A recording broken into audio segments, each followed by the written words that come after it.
all of a sudden I feel like I need a mint in my mouth.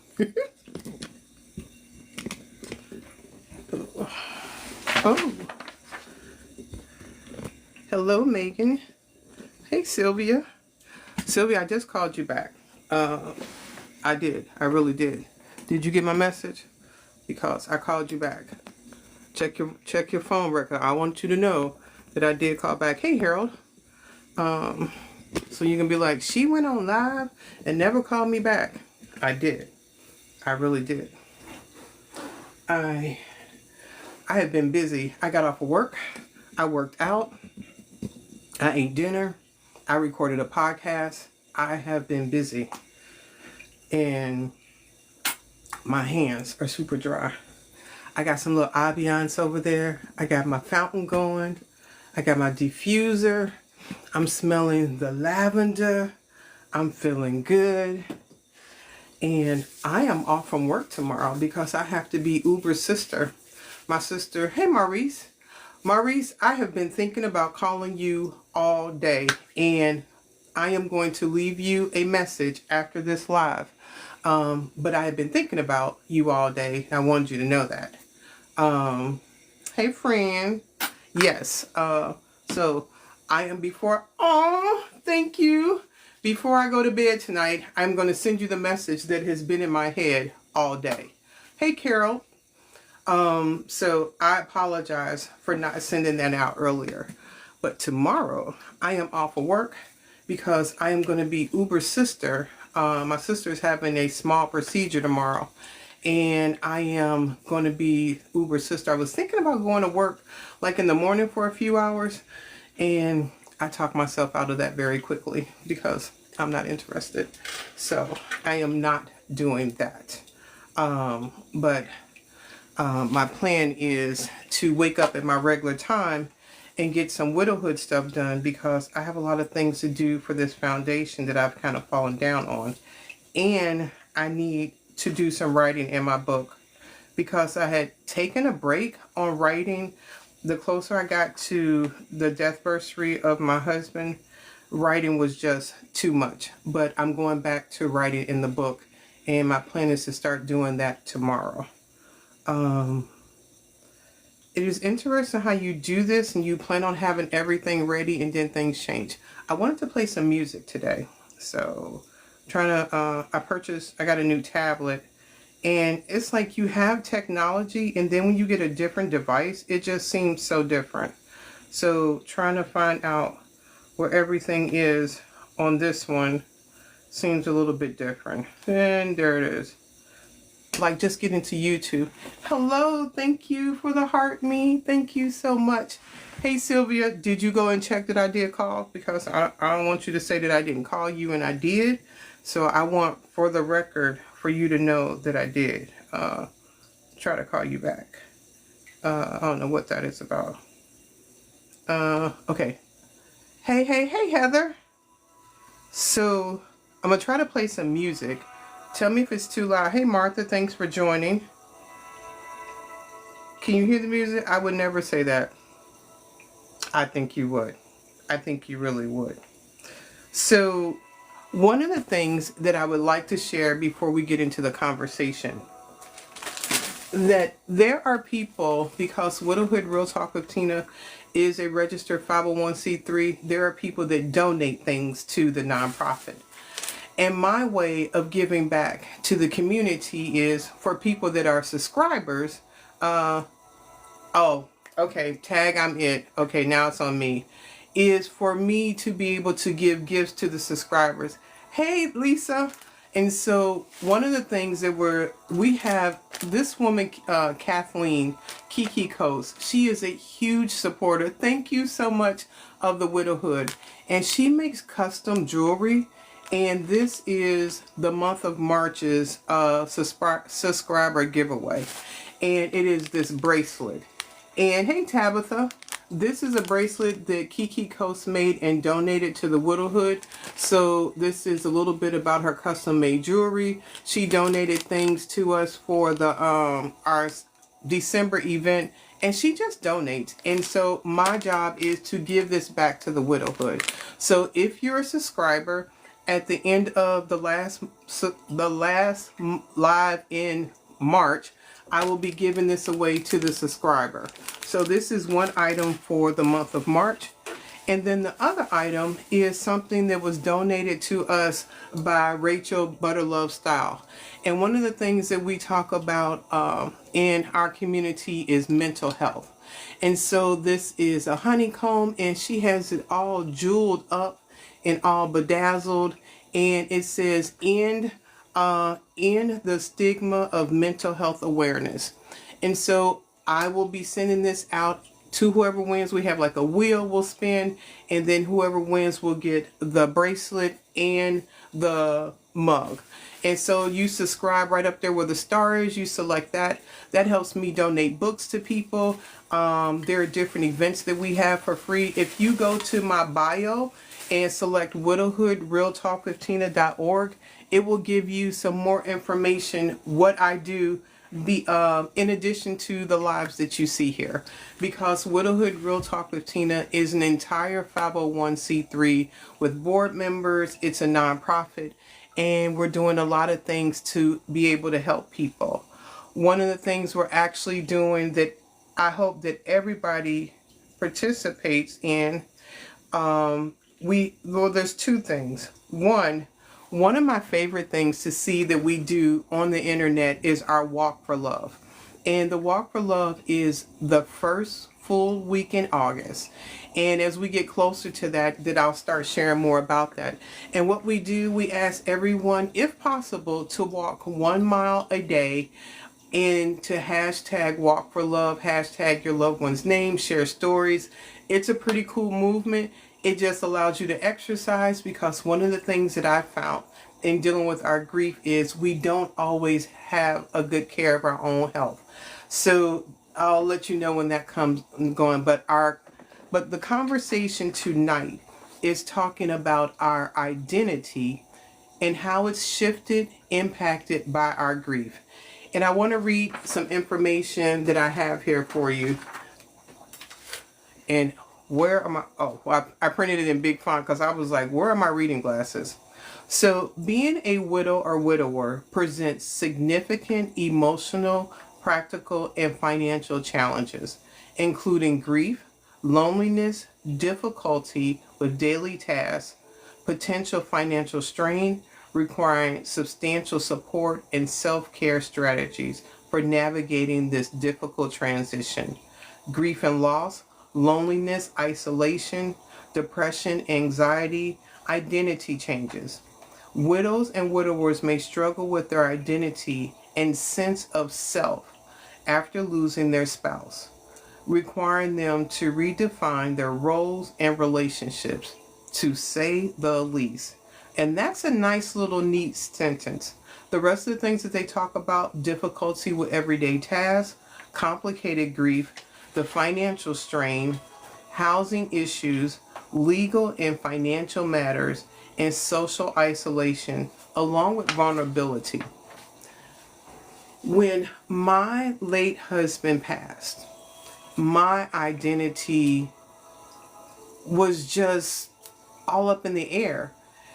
And I think the thing that caught me off guard was I never heard anyone talk about how our identity could be impacted by the death of our loved one. I had attended funerals for people, saw people come back to work, but I never had that behind the veil type conversation about how my identity would be impacted by Mark's death. And the fact that people go back to work in 3 days blows my mind. And what I was hoping for is for people to come up, hey Victor, to come in and share how their identity has been a struggle, has been impacted by the passing of your loved one. It could be, it could be a parent, it could be a sibling, it could be a child, it could be a neighbor, but whoever has left this world and has impacted your identity, I would love for you to come up and share what that has looked like for you. You may have had multiple losses. and other different things. It could be something physical, it could be something economical. But grief comes in, unfortunately, a lot of different ways. My very first experience with grief was having to put our dog to sleep. My late husband and I had a dog together, and that was like our first experiment of like being parents. And by circumstances outside of our control, it came to a situation where we literally had to put the dog down. And I was not prepared for how that was going to impact me. The next big thing that I feel as if impacted me in my grief was having a miscarriage.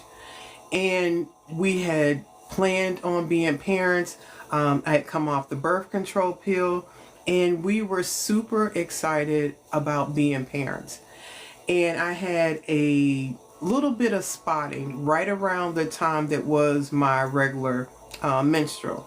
And I called the doctor, and they were like, well, if it's the time of your regular menstrual, not to worry about it so much. So I didn't. Went into the doctor for my regular checkup, and they had done an internal ultrasound. And I noticed everyone around the room like scurrying around, and I was like, something is not right here. And then when I finally like told them, tell me what is going on, and they told me they could not find a heartbeat. And I was like, okay, this is what we're dealing with. And the day that I went and had that appointment was my late husband's birthday. And I remember coming to the car and calling him and telling him what was going on and being devastated. I eventually had to have a DNC procedure afterwards, and I was messed up for a while. I didn't have the word grief to associate with it. I just felt like I was just really sad. But the hopes of being a mother, the hopes of starting our family, feeling like something in me was broken because I wasn't able to bring this child to full term. All of that left me in a mental fog. I didn't know it was a mental fog then. I learned those terms as dealing in the experience of becoming a widow. But it left me in a place of just being miffed. And life just seemed like it was going, but it didn't make sense to me anymore. Hi, Mr. Tyrone. And those are a couple of ways that grief impacted my identity. Tell me there's somebody that's going to come up and talk. Tell me that you guys are not going to leave me up here talking by myself. Who's going to come up and share? Hey, Him Life. Hey, Darlene. I am looking for you guys to come up here and share with me. Thank you, Carol. I'm like, how y'all going to leave me stranded? Carol is always brave. She's like, I'm here for it. Well, I had something interesting Friday happen to me, and I at the time I didn't have enough guts or enough to say anything, but then I took it and I thought about it, and I'm glad I did because it's something I need to maybe transpire to another time. So I went to a ladies' night on Friday night in my church, Ooh. and I didn't know exactly what was going to happen. We just knew ladies' night. We didn't know nothing about it. Okay. So one spoke about being married. One spoke about children and grandchildren and the roles. And Okay. then, of course, they talked about spirit, spiritual warfare. Okay. But when they talked about marriage, oh my gosh, I had to hold my composure. You know, it's like I wanted to cry. It Oh, it was triggering. was triggering. Okay. And I almost blurted out. I wanted to say something. And I just like, I didn't. What would I you have held my said? Hey, Glow. love your husband like you might not see him tomorrow, Yes. might not have him tomorrow. And I wanted to say something. but then I started, and I did I actually did a video on that. Oh, okay. And I some of the comments in there just gave me thoughts. Mm, I maybe because they're going to do more of these. Okay. So I'm like, I know what I'm going to do. I'm going to talk to the pastor that was there that night. It was a woman pastor. We have 4 pastors in our church, Okay. and 2 of them are women. And this was one of them that was holding this ladies' night. And I'm like, I'm going to have a conversation with her Ooh, okay. that maybe I can maybe talk about widows in one of them. Right. It would be educational, extremely helpful because that is the ultimate goal, right? I mean, and I'm like, well, maybe that is one of my callings. Like, I'm like, I'm glad I thought about it and didn't blurt out something. Because then they And would have I'm been glad, like, okay, Carol's on some kind of bus over there. We don't want her talking later. but I thought, you know, that is an interesting concept of, because they talked about the marriage, they talked about, Mm-hmm. when the kids were small, the kids are growing up, and adulthood. And it's like, okay, but you know what? There's another piece to There's this. there's another piece to this.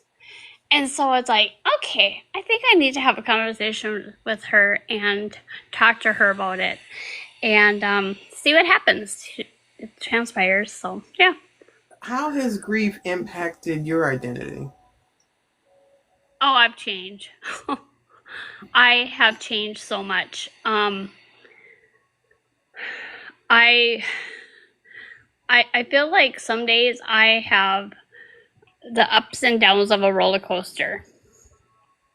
And that's what I basically said my life was after I lost my last husband, Kurt.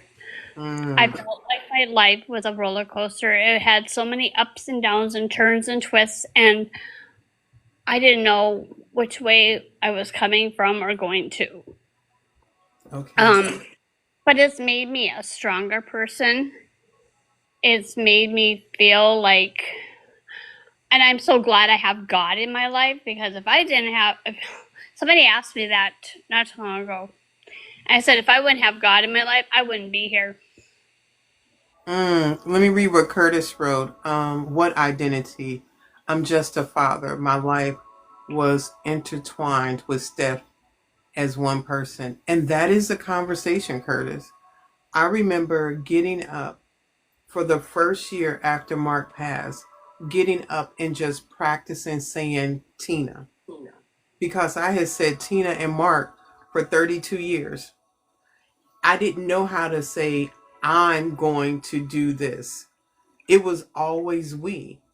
And that is a challenge that we have to deal with in living in the absence of our spouse. Curtis, you're more than welcome to come up and share. This is an open panel conversation because you, as a single father, oh, we own a business. You're a business owner. And so going back to that business in her absence, that takes a lot of courage, Curtis. That takes a lot of courage to continue doing that without her. When you say it, what did hard look like, Carol? When you say that, Repeat that. what did hard look like? Sometimes hard can mean a Oh, lot of things to different people. well, I was when I lost Kurt, I was in so much denial. Mm. Like I didn't think he wasn't gone. Like I was in so much denial, and every morning I wake up and it's like, oh, he's still gone. I go back to sleep and it's like, oh, he's still gone. It's like I really wanted to wake up one day and say, he's here, he's fine, he's everything. And I just I had to sit back and I just had to realize he is really gone and I need to focus on the future. Well, I had no future. I didn't know because we had so many plans together. He was just 2 months out from retiring. Oh wow. And we were planning, like his kids were going to be juniors. his youngest two were twins. Mm. They were going to be juniors, and we thought, okay, this is going to be the time for us, and we're going to travel, we're going to do things, we're going to spend the rest of our lives together. And I was just talking to another widow today. I was telling her, like, he Kurt thought we had 20 years together. Mm. I said, only 20? I said, you're only 59. That's not even 80 yet. And he's like, well, I'm giving it 20, and we're gonna die together. Hold on, what? Oh my gosh. Yeah. So now you understand why I say my life was a roller coaster at the. You're like, what Okay. happened? Oh my gosh. That's and and we have these plans. We have this concept of what we think life is going to look like, and then it changes on us. Yes. And then we're left with this idea of what do I do now? Exactly. And then we're left with this version of life. And hey Jazzy, you're more than welcome to come up. What do we do with this version of life that is totally impossible? It is impossible to reconstruct the life that we had in their absence. Yeah. It is Yeah. it's not like I have a cold and I'm out of work for 3 days and then I'll be back to work when this is over. This version is totally off the table now. Yeah. And I had no one really, Hi Robbie. because my mom already had passed away, um, and my kids were like 4.5 hours away, Mm. and I had no one. Had you even spoken to anybody that shared the possibility of having an identity crisis in the passing of your loved one? At that time, I didn't know who to talk to, and I really didn't know many people that were widows. Okay. I want to ask a question to the people in the chat. Yeah.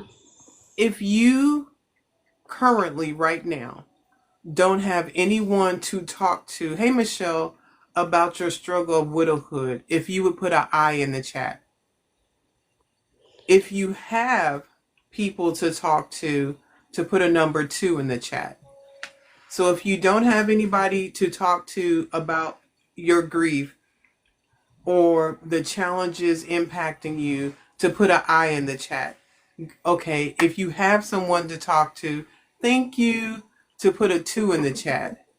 Okay. So it was like after I had gone on I am so TikTok, glad to see all those 2s. it was about 5 months after my husband passed, I got on TikTok. And that is when I found my community. Okay. That is Curtis, when I found my widow friends. Curtis, do you talk to anybody off the app, or is it only when you see them here on the app? And hey Denise, hey Devon. So I thought I charged my only here. Okay. Um Carol, what were you saying about coming on TikTok? That is when I found my widow and widower friends.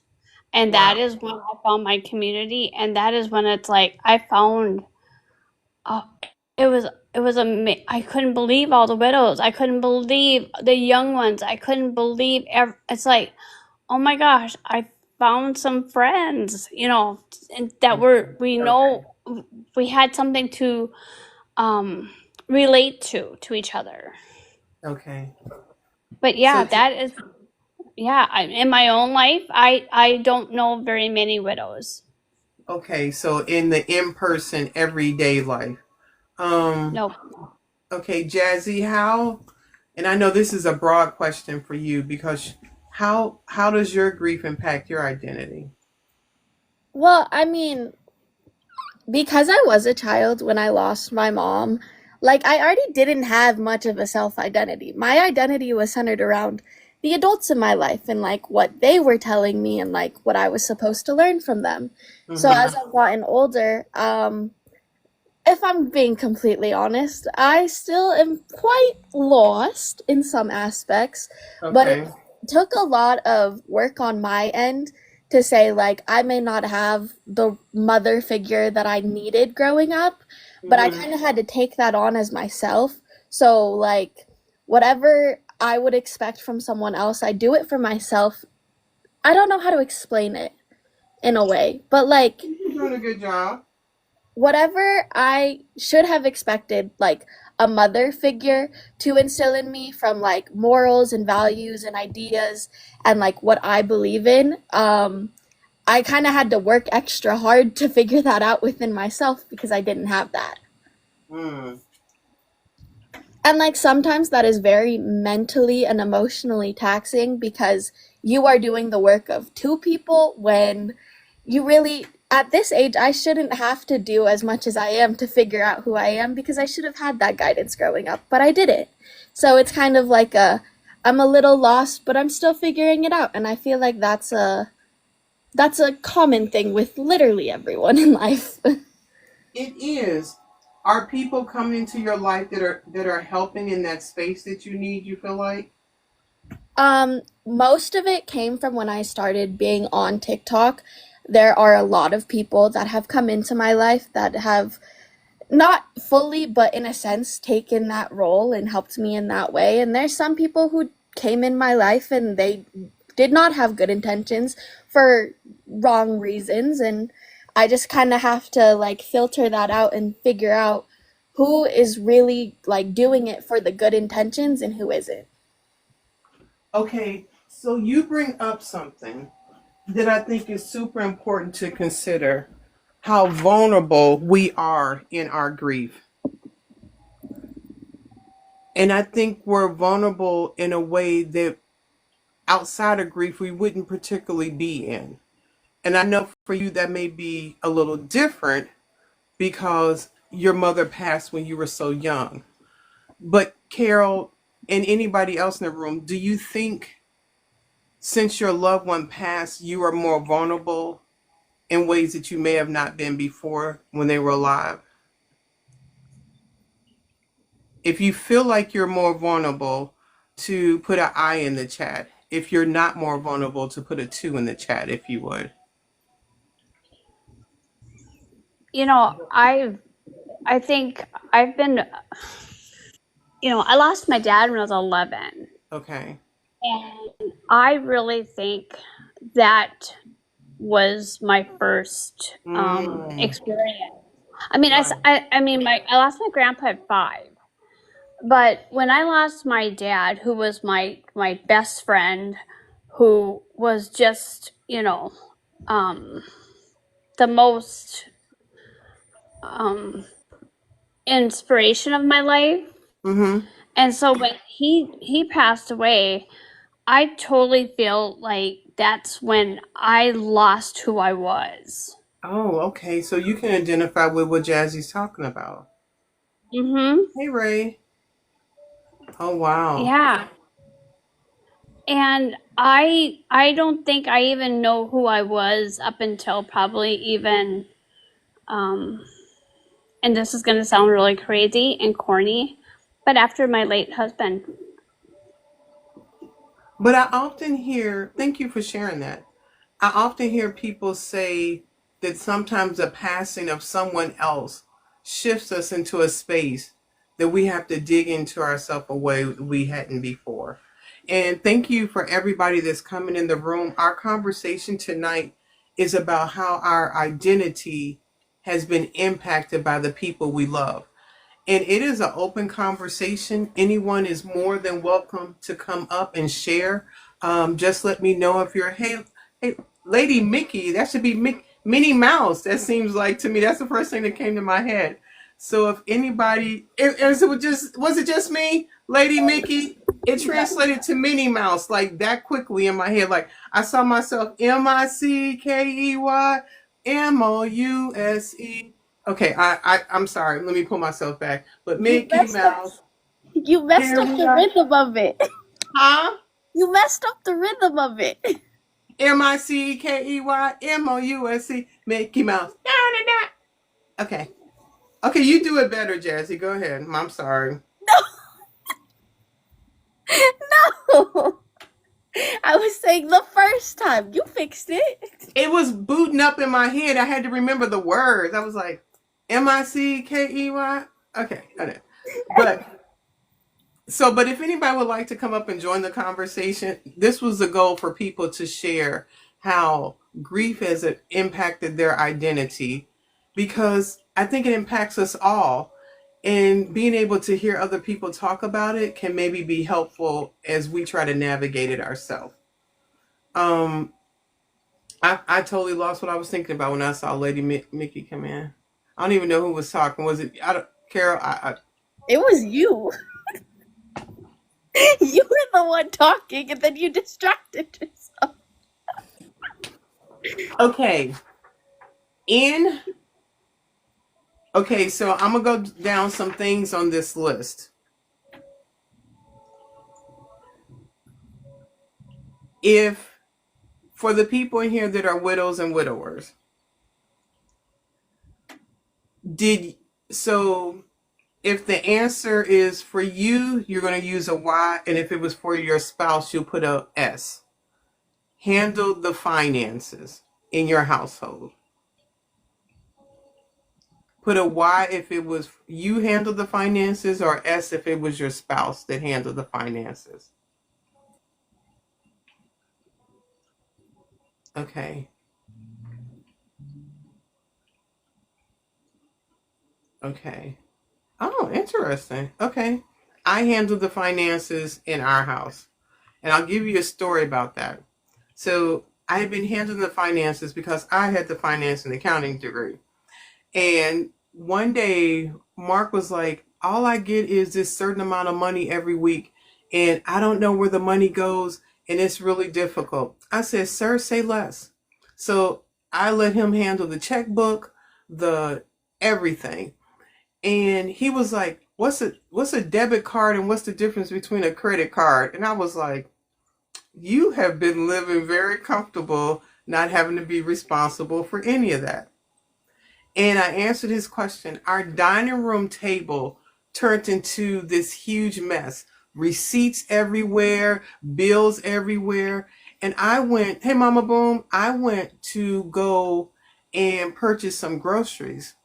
And my purchase was denied because it said I had 32 cents into the checking account. And I was like, oh, dear sir, what happened here? And he was like, this is complicated. Like, you got money here for this because we had some rental properties, and then you got to do this over here. And I don't know if it's a credit card or a charge card. And I was like, oh, do you want your allowance again? And I just waited. I did make him eat a little bit of crow for that, but he relinquished that quickly. He was very pleased to get live on air his and not be bothered with that anymore. But I tell you, when he passed, it felt like the weight of having to manage the finances by myself seemed so much heavier than when he was there having to do it. Because the thing about the finances, that a lot of our financial responsibilities remain the same. Oh, she was in counting too? Oh, but having to still have that two-person income responsibility is where I found the weight came. I don't know about anybody else. You may have been versed in handling the finances, but having a two-person income required life on one income is a big challenge. And everybody doesn't have, a lot of people may have had their spouse's last paycheck. And now you're trying to manage your finances on a lesser income. That can impact how we see our grief. I know some people that are mad that their spouse may have left them in a particular way financially and things weren't talked about. that part of being upset and our grief is not something people often feel like, yes, this is hard thing on my income without Junior. Yes, the reduction of household income was hard. Thank you guys for sharing that financial stress. Like, we're grieving our loved one, and now we're layering on the financial stress of that. Having the electric bill still comes, the water bill still comes, the mortgage or the rent. People often have now two vehicles in the struggle of trying to sell the vehicle for their spouse. There's a lot of financial challenges that come when, and I was laid off. Oh my gosh, I'm so sorry, Michelle, during that time. And that's a lot to deal with in our struggle. Mom to many, thanks for joining and being able to do that. Another thing I want to talk about, and put a Y if it was you, or F if it was your spouse. Hey, Trip, that who took care of the household maintenance? Who took care of cutting the grass? Who took care of the hand? We are talking about how our identity is changed with our grief, and it's an open conversation. Anyone is welcome to come up.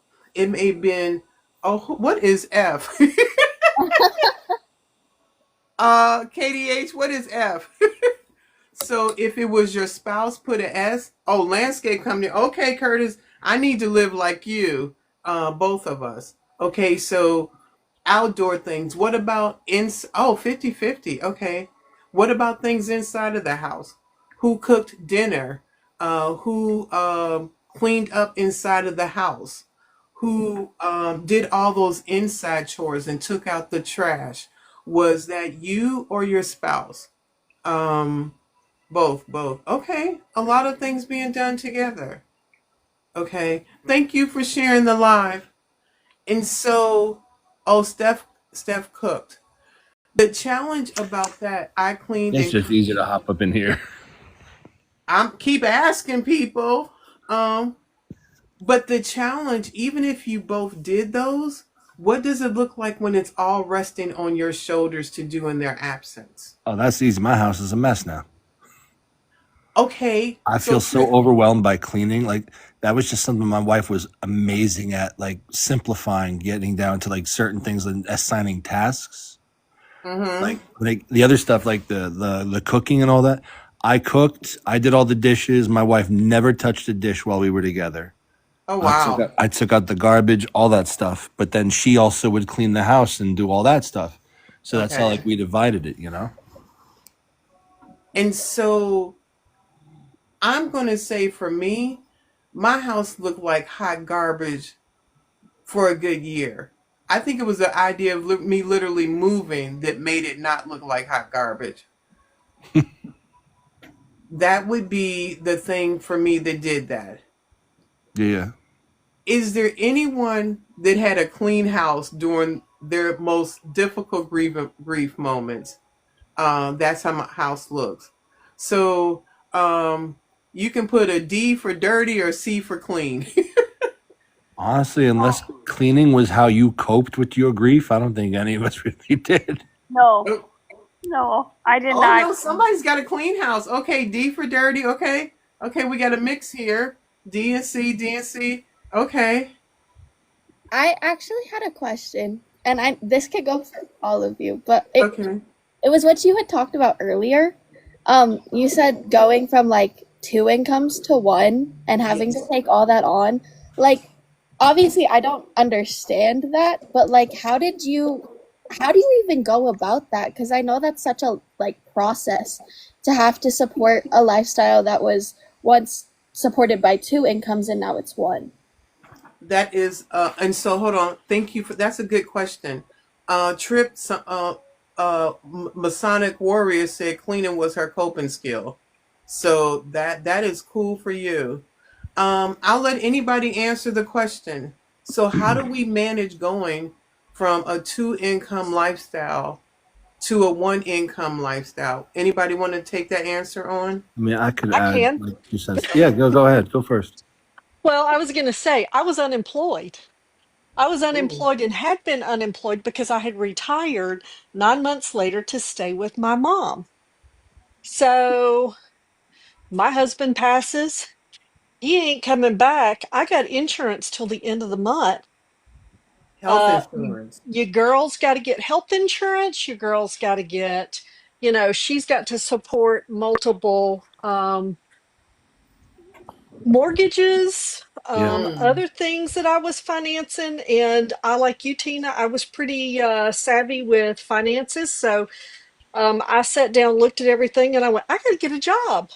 And I have to get a job quickly. So not only was it the stress Negative. of Sit down. dealing with that, but it was also dealing with finding a job at that point in time. Softball Mm. attendant. PG. I'd have to say for myself, like, and it's not keeping me afloat, but it's helping. Was because my wife were again, that was one of like we divided the finances. Neither one of us let either one struggle. But after she passed, her benefits that I get through Social Security for the kids, Okay. that's a big chunk of what helps me kind of stay afloat and at least make sure, at the very least, there's always food in the house for the kids. Yes, Trip. Mm. Just the Yes. lights stay on, like Yep. that's the main thing I make sure that money goes towards. I mean, I've never used it on myself. I always make sure it goes towards the kids in some way to either make sure there's food in their stomach or there's the lights on or in the house for them. Yes. I same thing. So, Steph and I were financially, I wouldn't say well off. We were comfortable, right? And then pancreatic cancer, right? So that wiped us out financially. But now he gets, we're barely staying afloat. That's just to be honest. But the Social Security is what helps, right? So, but it's for food or to help with the utilities or whatever, right? So yes, and And that's unfortunately, something though I wish people understood, that like Social Security, while it helps, it's not exactly like this big like, oh my God, I'm getting Social. No, it's just enough to make sure you can kind of get what you need, but it's not gonna, it doesn't keep the lights on, so to speak. You still got to do that, right, but it is it's a little bit of a cushion, so to speak, to know right. that you have that guarantee. I just want to read a couple of comments. Warrior says, survivor mode all my life. Loss of income was just another thing. Wow. My twice widow said it helps. It's not a windfall. And people feel like it is. Thanks for mentioning that. They feel like, oh, you're getting SSI. You're living high off the hog. No. I I mean, wish. rent, I wish. grocery, No. car note, all that, it just wipes away quickly. We only. Right. I'll be honest. We only get $1,600 a month. That's not a windfall. At No, all. not when. No. And that's exactly, I get a little bit more than that for 3 kids. And I Wow. even had someone tell me the same thing of, oh man, you get that extra money, man, you're lucky. Lucky. Yeah, I'm real lucky that someone in some Social Security office found what they felt was a monetary value to equip my kids living without a mother the rest of their lives. Right. Mm. Right. Exactly, Trip. Yep. Exactly. My wife did very well. Like I said, twice widow. We lived a nice lifestyle. Not And no that more. that that is, I feel like that's a silent part that we stomach down a lot in our grief, that we don't get to openly talk about, because people can hardly listen to our pain of missing our loved one, let alone the financial struggle on top of the, like, they're like, you should have did that, or like, you should have known that this was going to happen and been prepared. And there's a lot of times where you're already at a place where it's too hard to be prepared. And I I feel one that's time because had of how they somebody. romanticize grief. And I had one time. Sorry, Trip. Go ahead. no, that was just about the last 2 things. Like when people don't realize that, like the financial harden is because, again, any type of things you've ever seen, be it film or in a book or anything, it's just the emotional stuff you see, and it's still very romanticized. They don't show you the other crap you go through when you lose someone. They don't show you the ugly truth of it. Yeah, no, honestly, that's a movie I'm waiting to see. I want to see the ugly Yes. truth of grief. And I had somebody turn around and tell me, "Well, I don't understand. You were married for 20 plus years. You guys didn't take out a life insurance policy on one another?" People No, don't realize even how much it costs to have life insurance. It's because not like when you have to weigh the fact of how much a life insurance policy for 2 grown ass adults is versus putting diapers on them or braces on them or food in their stomach. You have to pick what's the most important when you have a family. Amen. What are you guys finding is Bev B says, I've never had to worry about money, but I feel for all of you. I am very grateful. Jazzy said, my grandparents had to figure out how to financially support two kids while retired after her mom passed. What are you guys finding is the cost for life insurance? Okay, so I'm 58, right? So up until 2 years ago, my life insurance, we had a $500,000 life insurance on me. It was $200 a month at the end of 56, but then it was up to renew it was at $800 a month. So I was still healthy. I told Steph, look, we're doing great. We'll make it through here, right? And she hadn't gotten sick yet, so she had a regular life insurance policy through her work, which was like 25,000 or 50,000. But then she had to quit work, and so that ended that, right? So Mm, you know, so but yeah, it was like $100 for 250,000 or half a million, a couple $100 a month for half a million, and then but when I turned going into my 57th year, it went up to $800.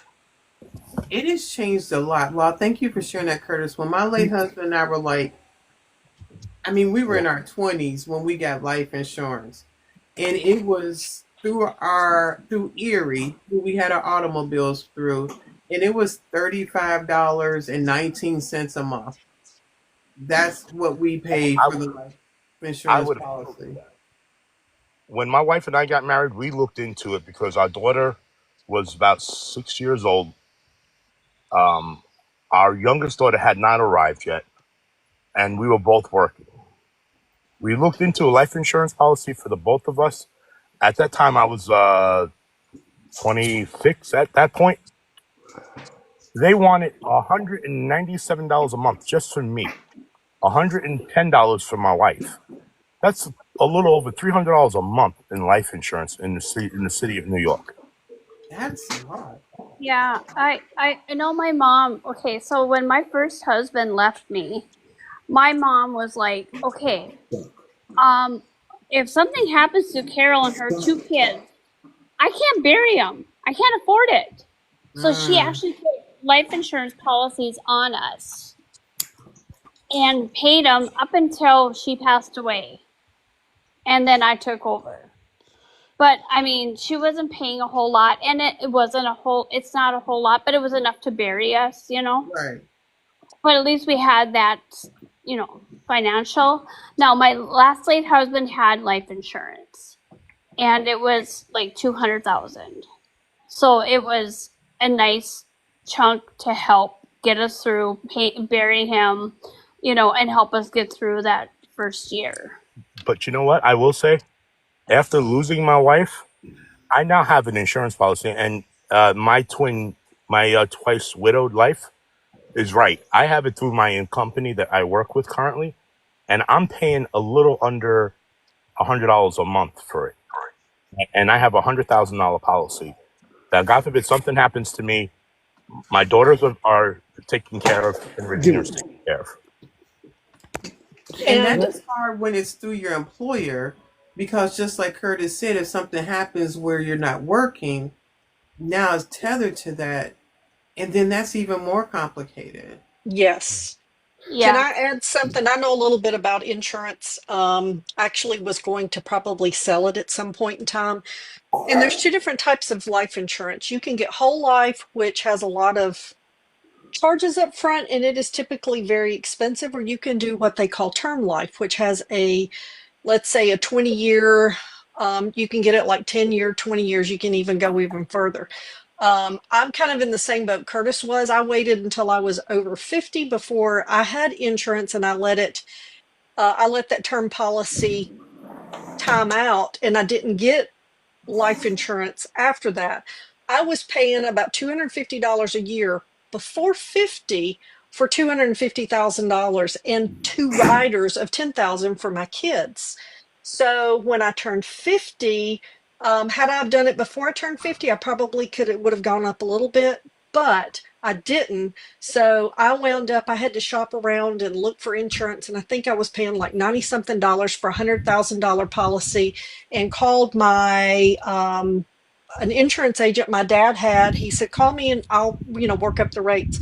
I pay $70 a month for a $250,000 policy. Okay, that's not bad.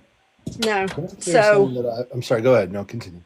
So I was going to say, I mean, if you're interested, I'll have to call him and see if he still does life insurance. But if so, Curtis, or if anybody else is interested, I am happy to give y'all his number. Thank you, Lisa. I And appreciate that. Absolutely, yeah, Lisa. Thank you. yeah. And then, Mama you can Boo always talk to him. and Mama Boone, that I'm not sure if she's still in the lab, but she is a licensed life insurance agent too. That's Um, right. I forgot there's about that. different, no, no, but I mean, it's good to shop around. But she does. I mean, she never talks about it on her live, but I talk to her offline, like I talk to many of you guys, and she sells life insurance. My twice widow wrote for Brian. It was over $1,200 a month for $100,000. It all depends on conditions. We got many quotes. Can I say though, the one thing that death has taught me from losing my wife, it's awareness. And Mm. when I say awareness, it's so many things never thought of doing because in that mindset of we have our whole lives ahead of us. That's the thing. Hey, The Rose things of like planning what would happen to either one of us and actually having those plans, because when you're trying to make those I plans don't and know you're in who the this brain is. of grief, it's so Ooh. difficult. And then on top of that, like, so I now, after my wife passed, I officially have a will now for my children to make sure they're provided for. Okay. Nothing goes wrong, that they will get what is promised to them. Well, I know that But like, I all don't my want stuff anyone now else to is. have a say in where that money goes. Okay. Who else has a will? Does anyone else? No, I put no will. Out here in South Carolina, is wills are useless, right? Because if it's a will, it still goes through probate. It does not matter, So right? what So instrument do you have, Curtis, in place? I put everything in trust accounts. Okay. Yep. I I have have a trust accounts trust. as well, and Yeah, Trip. I don't know about where you live at. You may want to look at it, but a will does absolutely nothing because it still goes probate. You still have to hire the probate lawyers. You still have to go through probate. If someone's going to fight you on it, it's just going to cost you more money in lawyers. I Anytime you go to court, the lawyers are the only winners. I So have a I'll say family for lawyer me in that's also no. looking out Pennsylvania, for the the will interest of the was children. fine. No one contested it. There wasn't a problem. Right. But in the chat, different people are talking about trust and different instruments that you have. So from the people that have a trust, share with us what a trust is and why you went that way. Well, I just put our business, the business LLC.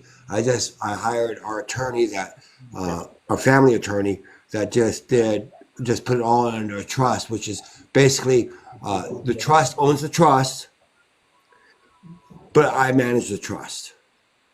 So I also have a So trust. I so have the a house family doesn't belong accountant. to me anymore. It belongs to the trust, Okay. I have a right? family accountant who's taking our money for our trust, and between it also sitting in the trust and gaining interest anytime I put money in there. There's a percentage of it I have that's also invested into stocks and bonds. Mm-hmm. So again, that keeps collecting interest and has a better chance of a better return. But much like Curtis was saying too, like that's once it's in that trust, that's there. I cannot touch that. Well, Nobody else can there's two set up. different kinds. There's a revocable Revocable and trust. irrevocable. Hmm. Right. So mine's revocable, right? I could change it at any time. But Right. there's pros and cons to that now, right? So if something happened, I don't. We own a pressure washing company, but let's say I created a multi-million-dollar accident on the property, right? They can still go after my trust because it's not because it's revocable, right? It's not shielded completely, 100%, right? But for in case I die, nobody can contest that trust, right? And so now if I made it irrevocable, then nobody could touch it. But then the trust takes care of all my bills and everything else, and then settles up with whoever gets the property, right? Okay. And the finances. The trust we have set up is basically no one can touch it. Nor also the children can't touch it if anything were to happen to me. They have to go through our financial advisor that we have set up. So it's mainly for their financial protection that they don't just go, oh, look at this, we have money, and they burn through it. So Mama Boom that I was talking about, she sells life insurance and she has done this for years. So she would be a good resource along with who Lisa was talking about. Ray, it seemed like you were trying to say something before. Um, yeah, the issue of what we look like now after losing our spouses or people who are important to us. I am different in a lot of ways. I only have one childhood friend alive left, Mm. and that weighs on me a lot. And we barely talk, which is a relationship I'm still trying to repair. But he has demons of his own, and I can't be around those demons as much as I want to try and help him. I'm not going to get pulled back into something that I vowed I would never walk into again. How is your identity different than when your wife was here? When my wife was here, it was us versus the world. Okay. There wasn't anything I couldn't do without her backing me and supporting me. And after losing her, I doubted everything. I second guessed everything Mm. for a while. And then I got to a point where I started having faith in myself again and started believing in my choices. And I'm stronger because of it, because I realized something. My wife made me the man I am. And I lost sight of that when I lost her. Thank you for sharing that. My confidence in making some very basic decisions was shook when Mark left this world. It was hard for me to trust my decisions in the beginning. And before, when he was alive, I mean, I've had a high pressure job where I always had to make decisions and do different things. I couldn't make decisions at work and hey, Risa, became very overwhelmed by things that would have never troubled me before. Exactly. And that pressure, that scared me, watching myself be in this incapacitated state where I make 6 decisions in 15 minutes. Oh, I understand, Tabitha. Thank you for coming by. But not being able to function mentally, I wasn't prepared for that initially. And then it scared me thinking like I was going to be in this place forever with my brain not working. I don't that was very difficult for me, and it made me talk really slow. It made me just do a lot of things at a different rate because I was trying to catch up in my head what was going on, and I didn't want anybody to see that I couldn't show up like I used to. It's like your brain is stuck in neutral. Exactly. I It's after glitchy. after Can I? Melanie passed, I'm sorry, go ahead, Lisa. Um, I was just gonna say something real quick regarding when people were talking about wills. So I live in the state of Texas, and honestly, since my husband didn't have a will, probate took longer. Probate, if you have a will, it will go faster. Like you get first dibs in the court system if you have a will. So the whole statement about wills don't help, in the Yeah, state but of Texas, they do. I just want to state that. I understand that you guys have moved on to a different topic. I just want to make sure that that is well, the wills clear. help for the speed of it. The question is, and I know that your husband died. Most families, and it's sad. Most families start to argue about money and what belongs to who when that person dies. Can I tell you something special? I think that's the first time I've ever seen Curtis. Same. I was just about to say, man, like, so that's what Curtis I was looks like, like. "Hi, Curtis." I mean, I just want to make sure that No, no, that is your point pointed is out. valid, No, no. Rose, and thank you, and thank you, Mama Boom, for confirming that. It Curtis may over here be with the most a less magnificent beard I've ever complicated seen. process with a trust, but at least to have the will is better than nothing. Yes. Because I mean, in my case, it took almost 2 years to go through probate because my husband didn't have a will. Where if my husband had a will, it would have been done within 6 months of my husband's autopsy being done. So I just want that. I mean, I don't know about other states. I can just tell you about Texas. And So but you make a good point, and I also say this. Sometimes it may be an economic challenge why you may not be able to afford a trust.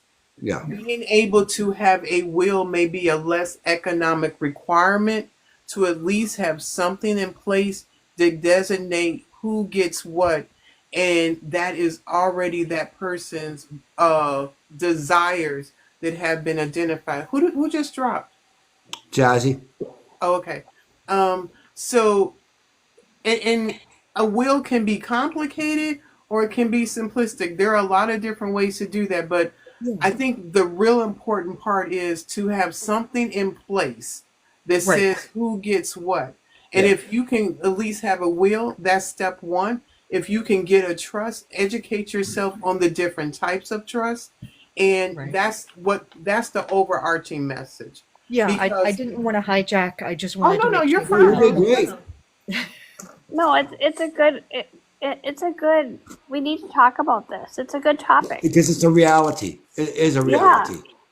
You know, You know. thankfully there was nothing to contest with my wife. No one argued. No one said anything.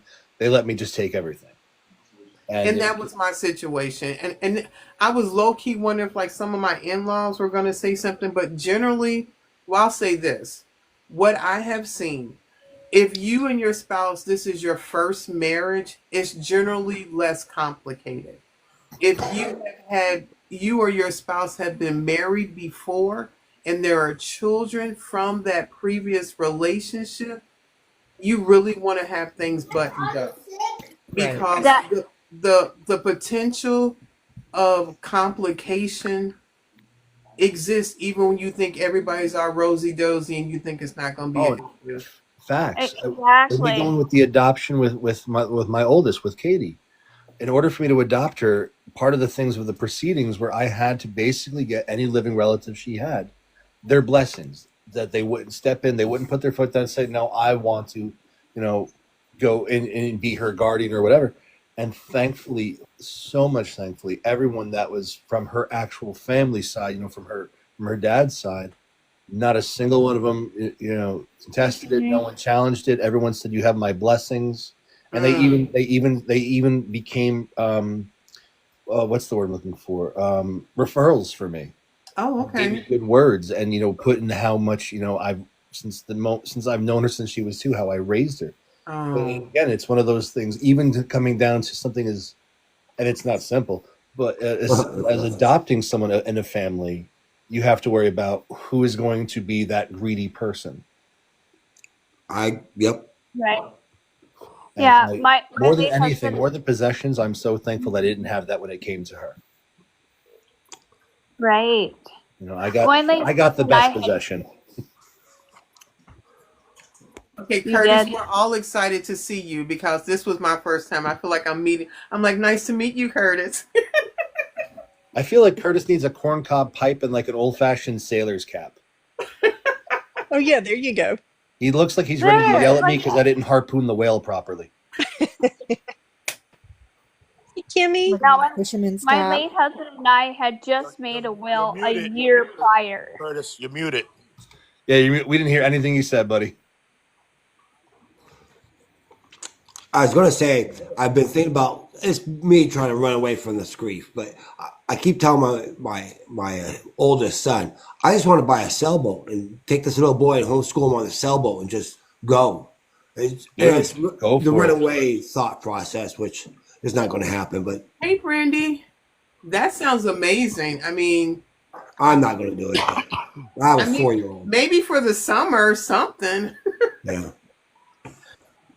Hey, listen, I apologize to butt in again really quick, but I have to run really quick because I have to put the kids to bed.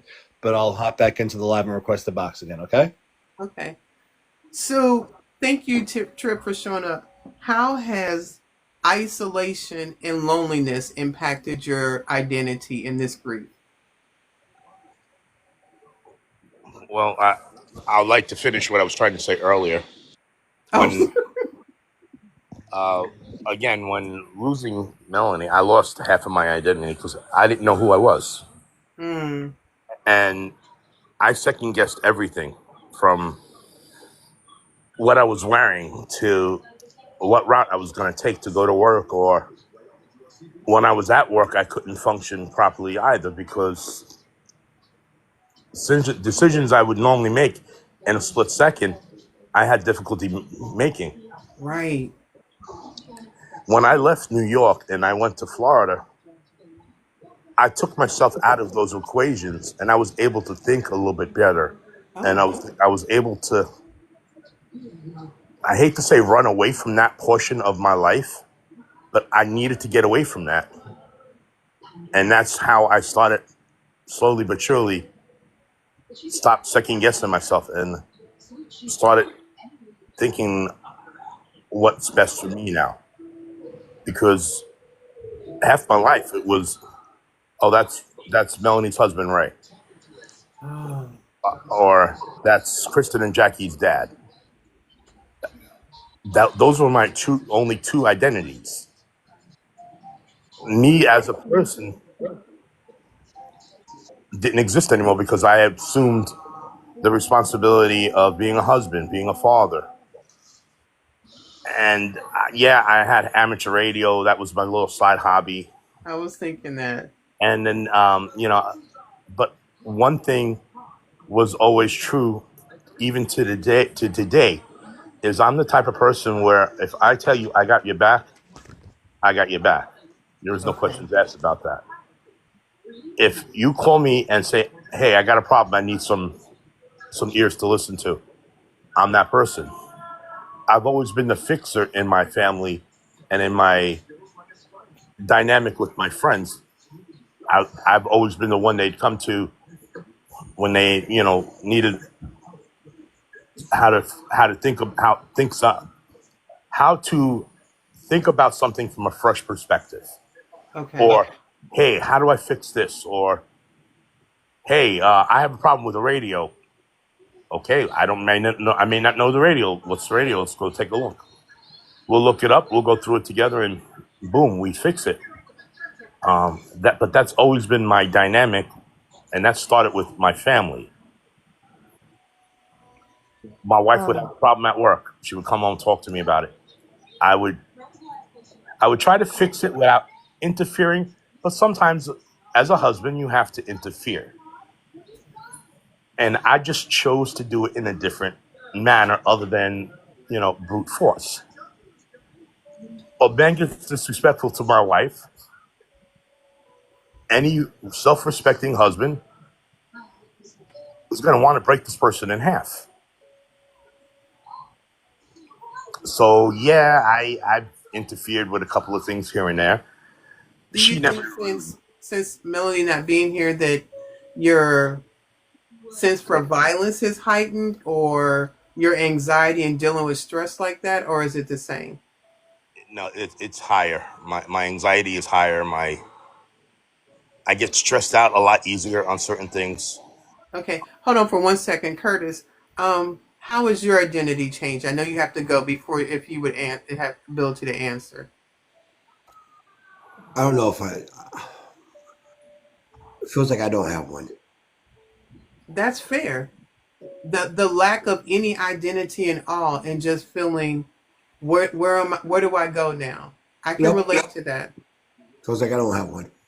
It's like Curtis, you're just going rope with the things you have to do and being Putting out the perfunctory. fires, right? I'm putting out the fires. My concentration is, you know, the grief as much as I can, but then I got fires I got to put out, whether it's the business or whether it's the baby or whatever the fire is. yeah. I just don't know Curtis, who I am. I think we all feel that sometimes that we lose our identity in the grief. For the people coming in the room, the question is, what is the conversation tonight? The conversation tonight is talking about how our identity has been impacted in our grief journey. So Brandy's like, whoa. So that's the conversation. We've talked about it from a financial perspective. We've talked about it from household items. We've been going around the gamut, but that is the main focus of the conversation about how um, our grief was, oh, I was way off. That's okay. And somebody in here lost a parent, and how their life is impacted. Somebody in here has lost a child. So how that person no longer being here has impacted our identity. Go ahead, Curtis. I'm sorry. I just wanted to answer the question. I know you got to go. I wanted to give you space. No, that's fine. I don't know who I am anymore. I'm not a husband. I'm not.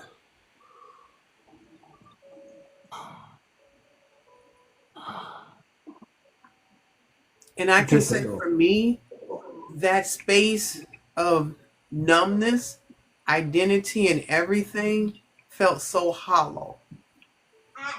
It felt so empty in trying to every day go like, who am I if I'm not that? I could think of a lot of things I wasn't before I could think of who I was. Can anybody else relate to that or anything they want to share? I I posted a video today that is actually related to this topic, and I haven't been posting recently.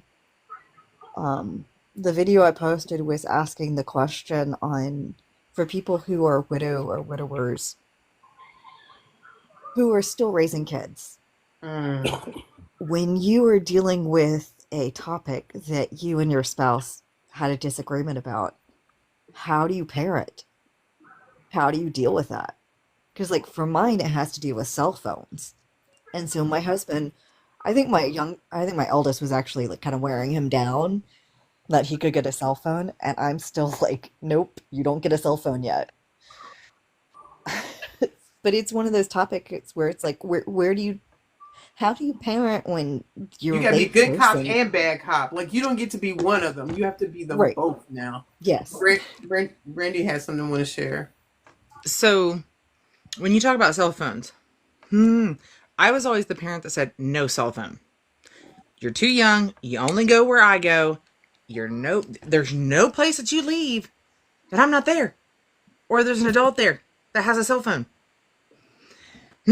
So that I got overruled big time when Sebastian was probably 12 from my mother and my husband, and he got a cell phone.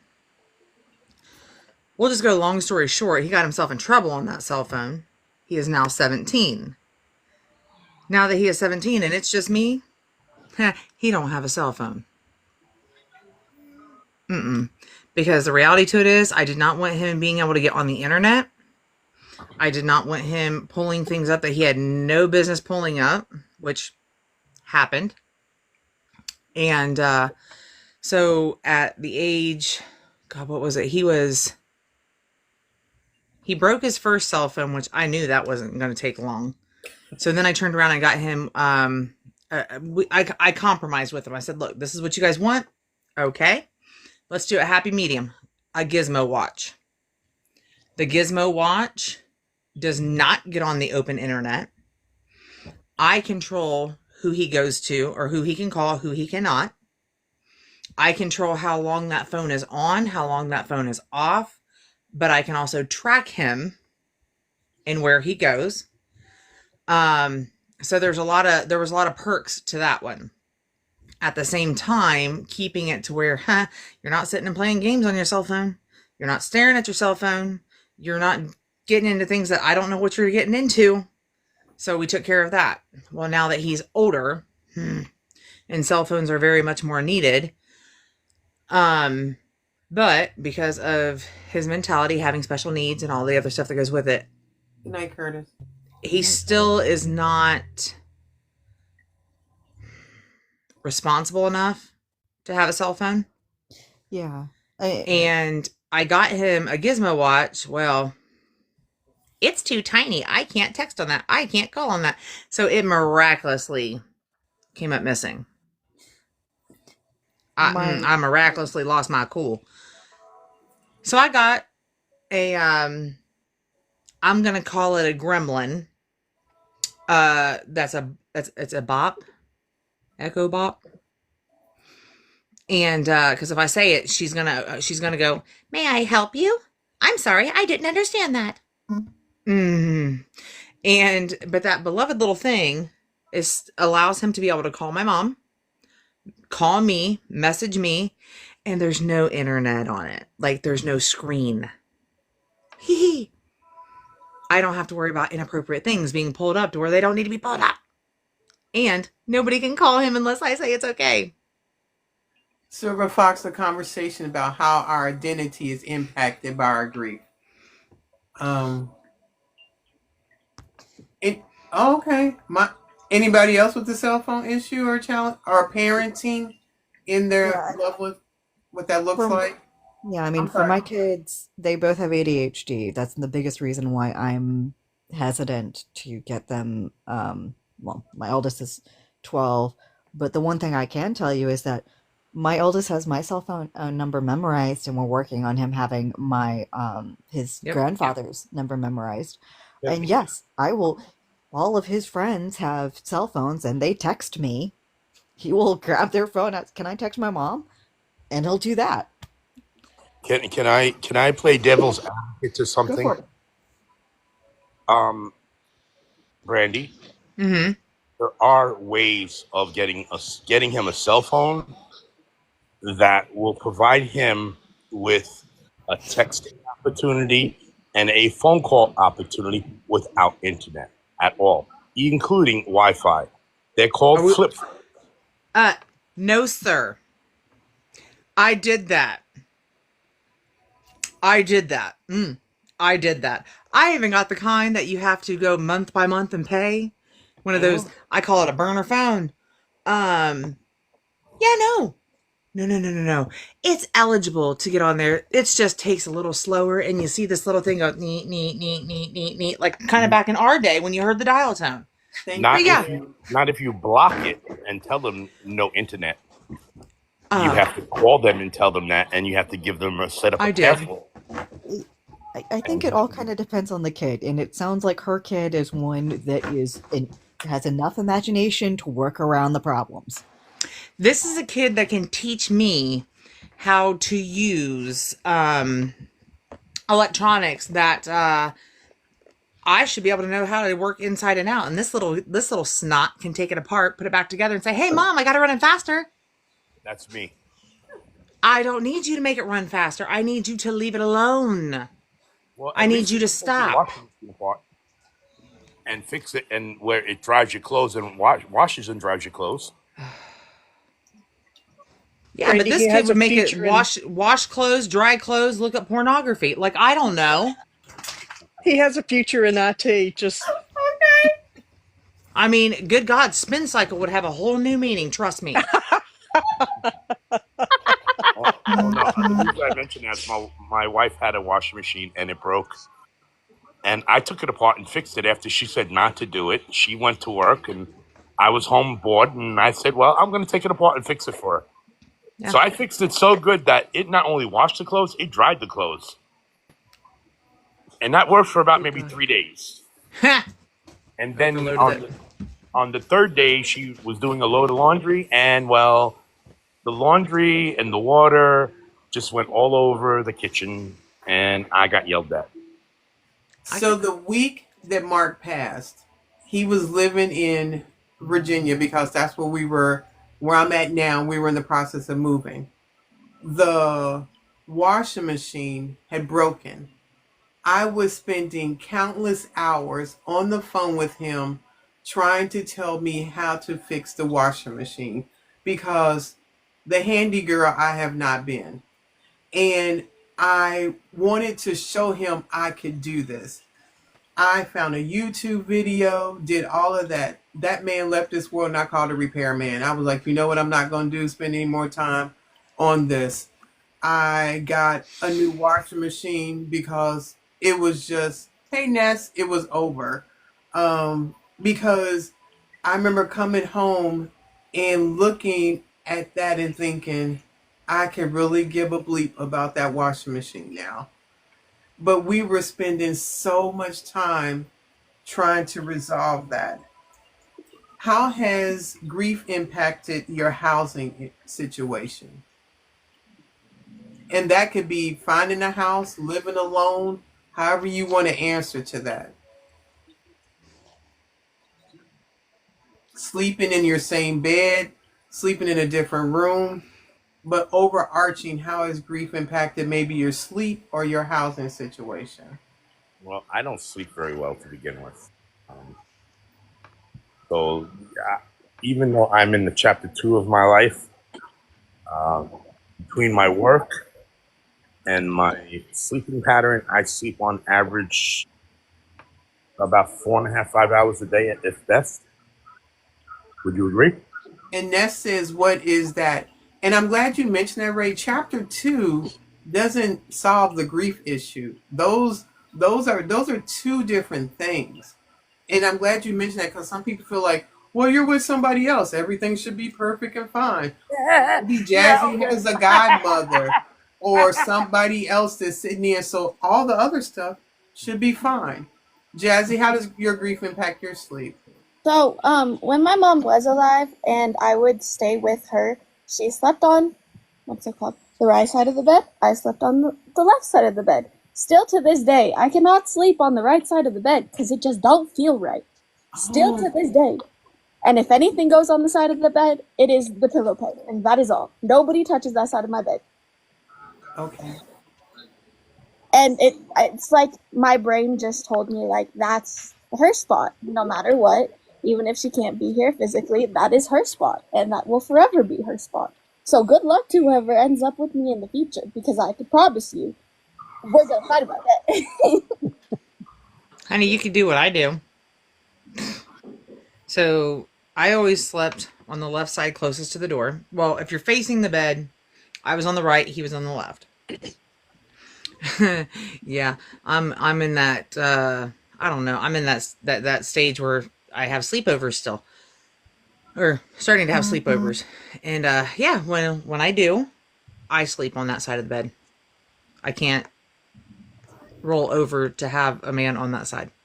I mean, even when my friends sleep over, she opts to sleep on the floor because she knows she's not sleeping on my bed. I'm lucky. I got a king size bed, so there can be like 3 of us in that bed. So we're at least a little lucky. When I moved into my apartment, I actually opted to get a smaller bed Oh, because it was too much You extra want space. a And queen, right? I'm a small person. I'm only 5 foot tall, and my husband was 5'11", and he wasn't a small guy. He weighed close to Glad 280 I don't know. pounds. Anyway. So I went from a queen size bed to a full because I just can't have that extra space. And what is on that side of the bed is a bunch of pillows. But I can't. anybody else? Thank you. The downsizing of the bed, that sounds like a good idea. Well, Oh, I've thought about going down to a full myself just because it's. I've got so many pillows on my bed that one of these times I'm probably going to be suffocated by them. no. Don't go down to the smaller size bed. Keep in mind, we're bigger people and we like to roll in turn. Going down Honey, to I a don't I'm not a roll. smaller bigger person. going I'm down a to a bigger smaller person. bed means you're gonna fall off. And I fell off Uh, a smaller bed multiple times. I don't roll. I literally fall asleep on the pillows like this. And I'm asleep like that all night Yep. until I Wake wake up up in going, this. oh, that hurts. Yeah. Yep. Wake up in the same position you go to sleep in. Yep. Yep. Okay, And if I I wake don't. up through the night, I'm in that same position. And then half the time, if I move, oh no, I'm forced back into it because I have a Great Dane that has decided that she has to take a certain space. So she cups herself and pushes me into that. That's the only reason why I haven't went down to a smaller bed, because this butthead takes up 3/4 of it. how do y'all sleep without moving at night? Because when I wake up, I look like I went through a tornado and I'm on the opposite side, or something's hanging off the bed, or I've fallen off. I It's a have gift, finally, Jazzy. I finally, after almost 3.5 years, have stopped moving because my husband had restless leg syndrome. So, so I always laid on my left side facing away from him, and he was on the other side. And my God, we always had a kid between us, or a dog, or someone, it felt like, between us. So I would always go cockeyed so that my legs could find his legs to go over top of them so they'd quit moving all over the place. I literally have my legs. I've searched for him through my sleep. Like I've had to put stuff at the bottom of the bed because I still search for him. I do the same. I Okay. have a bunch of weighted blankets. That's how I survive. I have So weighted here's blankets that Ray, here's hold the on. thing. Ray, hold on. Yeah. Let Rose finish. Go ahead. I have weighted blankets that are kind of like my husband wrapping his arms around me. 'Cause that's the only way I can go to sleep. Wow. You have weighted blanket? A struggle with we have a king size bed. And it's hard because I don't want to change it out because he just before he passed, not long before he passed, he took a headboard to go with the king size bed. So I feel like I can't downsize because the headboard fits the king size bed. But I do have like pillows, like Brandy said. It's got a lot of pillows, and then one of the things that his son bought me after he passed, while he came to visit, because they don't live here, was have you seen the Squishmallows?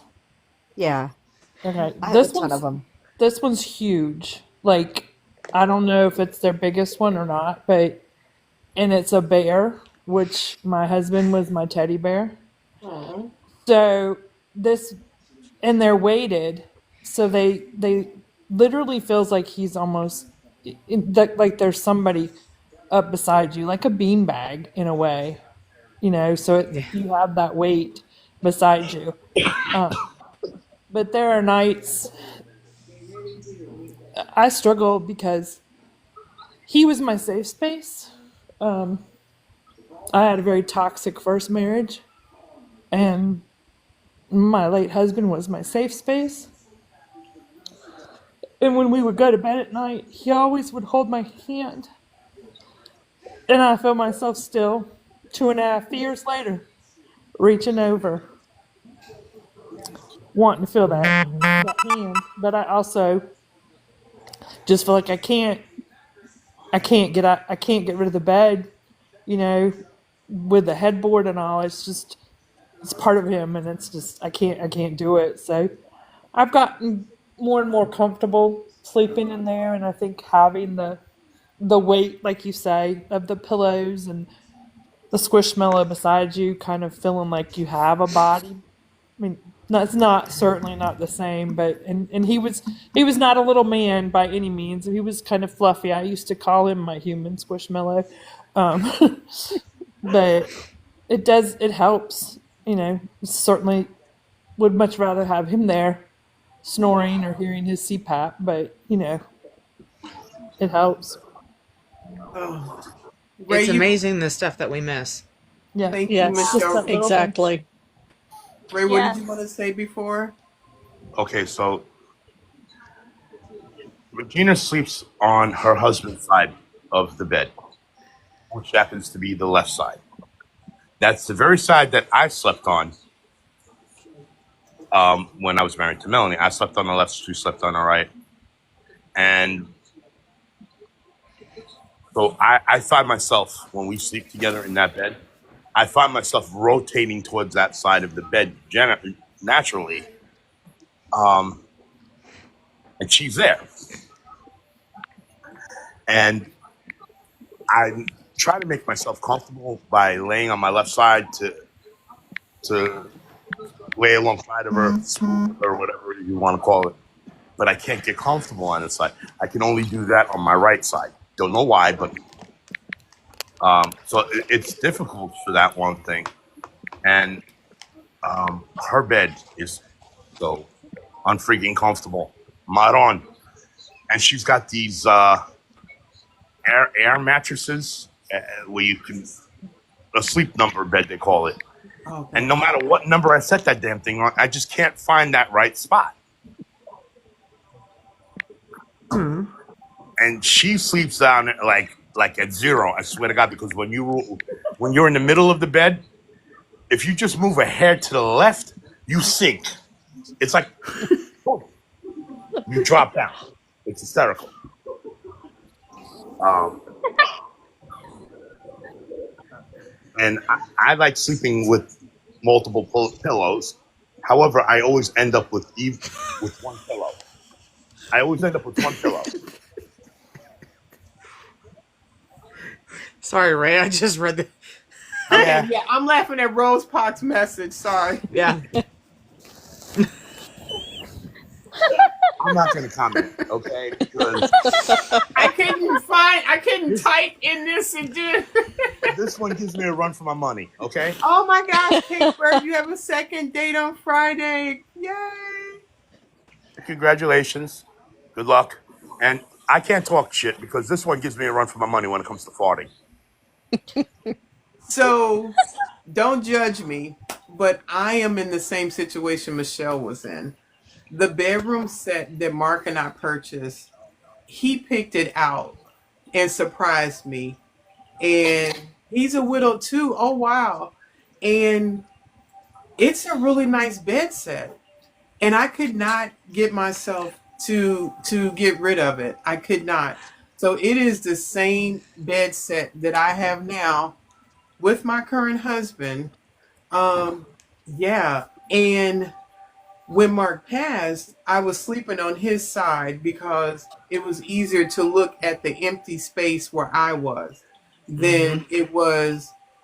But somewhere or another, I wound up start sleeping back on my side, and Fred sleeps on the same side of the bed that Mark slept on. And I was like, okay, he's sleeping with Mark's wife. Why are we really gonna make a difference what bed it really is in?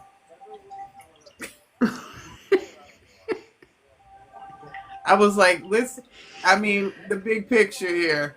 Oh, you kissed on the first date. Oh, okay. We need tea. I'm gonna drop. Let her come up. Somebody already dropped, Mama. Hold Yeah, we all want to know. on. Okay. The tea Hey. leaves. Tina, I will say I changed bedrooms. I moved into a completely different bedroom. Oh, okay. I gave my kids the master bedroom because I was like, I don't need the master bedroom. It's just me and the dog. And some people sleep on the couch for so long, which is Hmm. so hard on the body. And the not Yes. sleeping impacts our grief in multiple ways because we're not sleeping. So now we're not as coherent. And then we're drinking a lot of coffee or eating to stay awake, which now puts on weight, which creates a whole nother cycle of things in our grief journey. But Kate, come on, bring the tea. Come on. Yes. Hi, can you hear me? Oh yes, we Yes. can hear you perfectly Hi. fine. I'm running to hide in my house because I have a child here. Okay, Well, I we think I'm don't need safe. to know all your business. All right, I'm ready to tell. It was wonderful, my Okay. first date. Come. Yay. What do you want to know? How'd y'all meet? How'd you find them? So I was at a Christmas party with a friend of mine and her husband, and my friend really misses all of us going out because we were a couple of we were couples that would go out together. And so she asked at this big table, it was all the wives sitting around, who had somebody I could date. And I had a pretty significant criteria. One, he had to have lost a wife. He had to be age appropriate. I'm 54, so anybody below 60, but not younger than me. He had to have children. He had to have a job, his own thing, because I don't share well. Um, Hold on. and he, Yes. Okay, Taco, you rude coming up in my live just gifting out people. Go ahead, ma'am. oh, and he had to live, within the area. And then somebody mentioned a name, and then she began kind of putting pieces together. I sent her a photo of me to give to him. He sent a photo of himself to her to give to me. It was all kind of, third party. I And That then sounds so cute. It's like an it is arranged cute. situation. It is. And then we agreed to meet at a bigger gathering of 100 people, very low key. It wasn't really a date, but it was just, a meet and greet. and where we could, do the Irish exit real quick if, it wasn't working out. Um, and we ended up talking for 5 hours just to each other at that initial meet and greet. And he gave me a hug goodnight and asked for my number. And I gave him my number, and I didn't take his because I wanted a first date to be his decision. I kind of, Okay. as much of a feminist and modern woman as I am, I still find that the man should make the first move because I think it's important for their, I don't know, um, Ego. ego. Yes, they have to do the chase. I think it works. I don't think it works when women do the other way. And it could be backwards. I'm Gen X, but it's old school. But This is your so life. Go ahead, yeah. girl. So then we hugged goodnight. He asked for a hug, and I said, "Oh, I love hugs." And we hugged, and then he texted me 2 days later, and we had our first date on um, Saturday, which was lovely. We closed the restaurant down, just talking, and then he walked me to my car, and we kissed, and it was Did your lovely. leg pop? What'd you say? Did your leg lift up? Um, no, and this is so awkward, and I don't want to get your live shut down. So all week I had discussions with my friends about, what's it like to date in your 50s as a woman, and they all told me to get new bras and underwear, which I did because, you have to change things up a bit. Um, but a first kiss when you haven't kissed somebody in 30 years. I had been married 27, he was married 26. And it's very awkward. It's very strange. It's Girl, exciting, hold tight, but hold tight, hold tight, hold tight. You said ain't kissed nobody in 30 years? well, anybody else Oh, okay, than okay. our former, than our Okay, late. thank you. Because I was like, Yes, girl, like whoa, like roll that back. Okay, yeah, so how no. long had it So been Why was since I the you, only one to how long had say it been that? since you kissed anybody, K Bird? well, my husband died in December of 23, and his wife. And my loss was sudden. I was with my husband when he passed, and I Hmm. did CPR. It's a terrible story. Most of And ours are. Yeah, and Hmm. his wife passed in April of 23. She was sick with colon cancer for many years, and he took care of her. Okay. So we both, we've hit, um, you know, we've gone through things nobody should have to go through. Um, so, so the kiss was awkward at first because we were both scared, and then it was better, and then block your ears if you don't want to hear, but like then a tongue appeared and it wasn't mine, and I'm going, oh my God, are we doing this? Do people still do that? And I'm kind of high strung, so I'm like, oh my God, what do you do? What do you do? And I didn't know what to do, and then I just relaxed, and then it was very nice, and then there were butterflies, so it was very nice. Oh, Ooh. Ooh.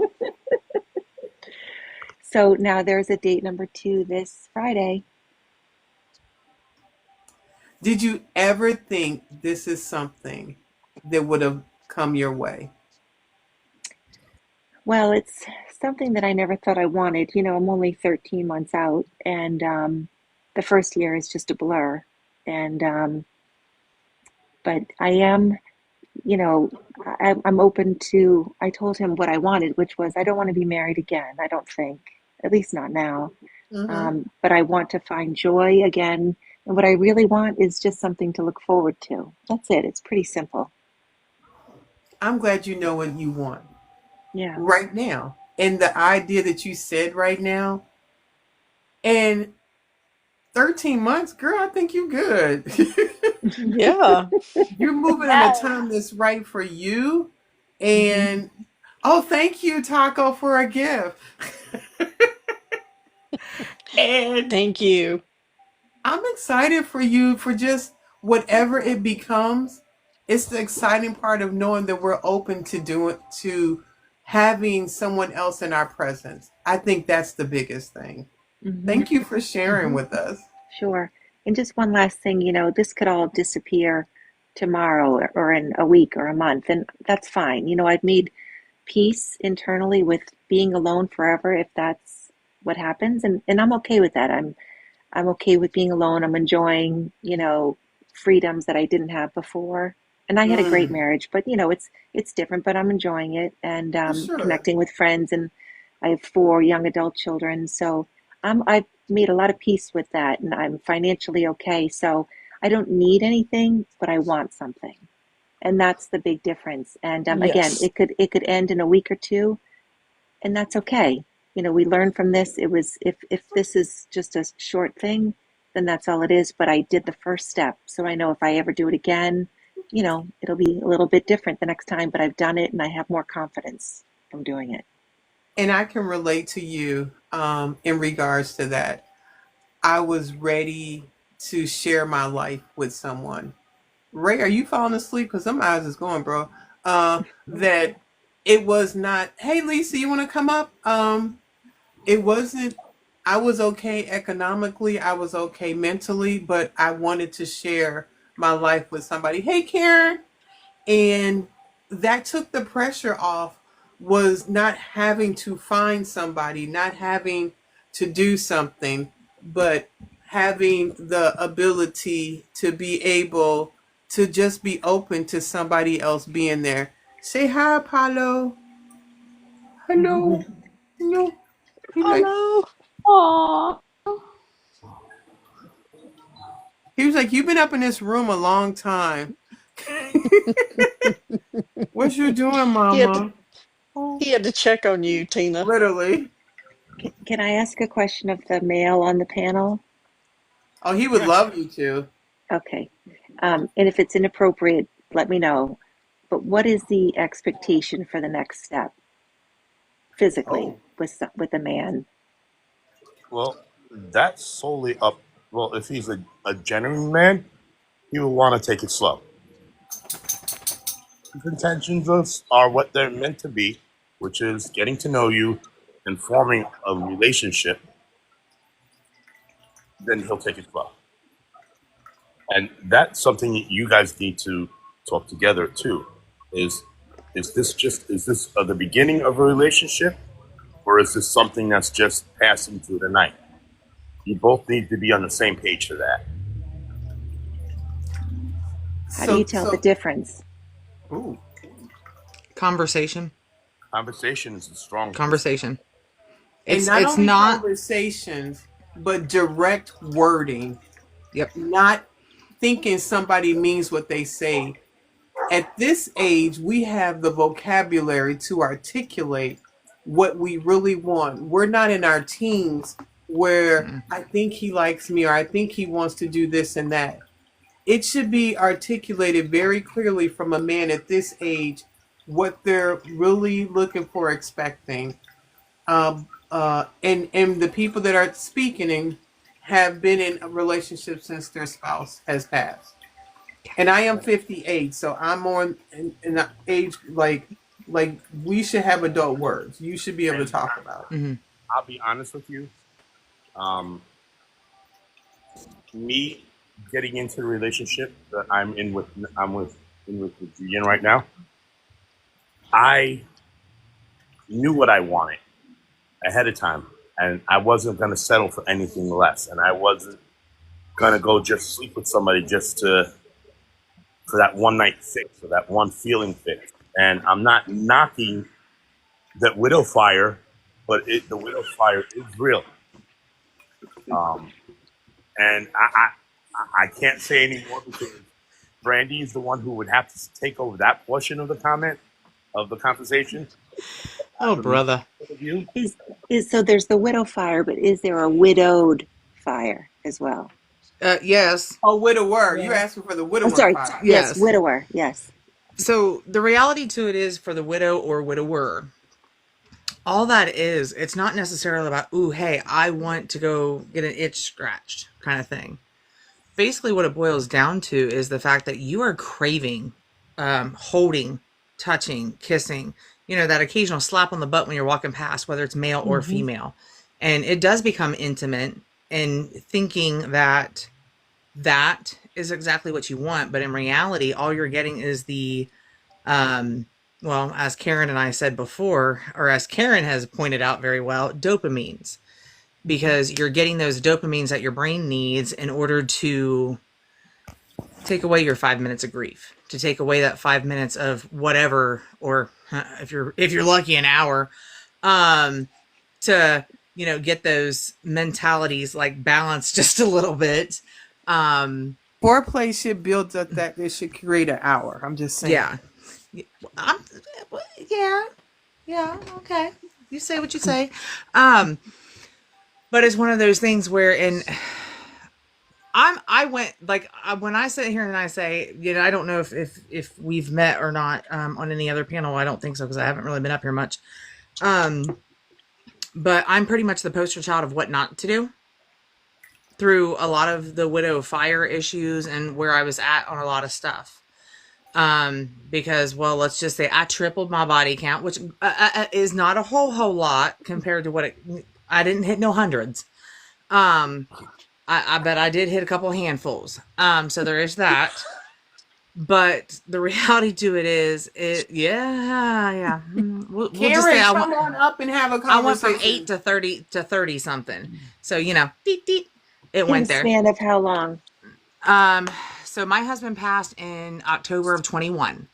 I did not start seeing anybody until I was probably about a year, about 13, 14 months out.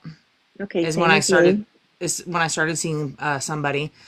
But at that time, I'll be honest, I had absolutely no clue what I wanted. I had absolutely no clue. I just let whatever felt right happen. And what felt right in the moment, that was about it. Just in that moment. Mm-hmm. And I'll be honest, the very first time that I did have any intimacy with somebody, whew, honey, I grabbed my clothes and I ran up out of there as if somebody else was walking up in that house. Like, you know, in the movies where you see where, you know, the wife is having an affair and the man all of a sudden comes home and then all of a sudden the other man grabs his clothes and jumps out of a window. Mm-hmm. I would have been the man jumping out the window. Like, that's how I felt. Like, the person wasn't with anybody else, but just the moment it was done, I was like, it's not you, it's me. I got to go. And I'm literally throwing on clothes as I'm hauling booty down the steps. And I didn't call him until I was about 2 miles down the road. My brain went 1,000 miles a minute. It was like, oh my God, you just cheated. Like, that's where my brain went. Is, oh my God, you just cheated. Because I had a good marriage.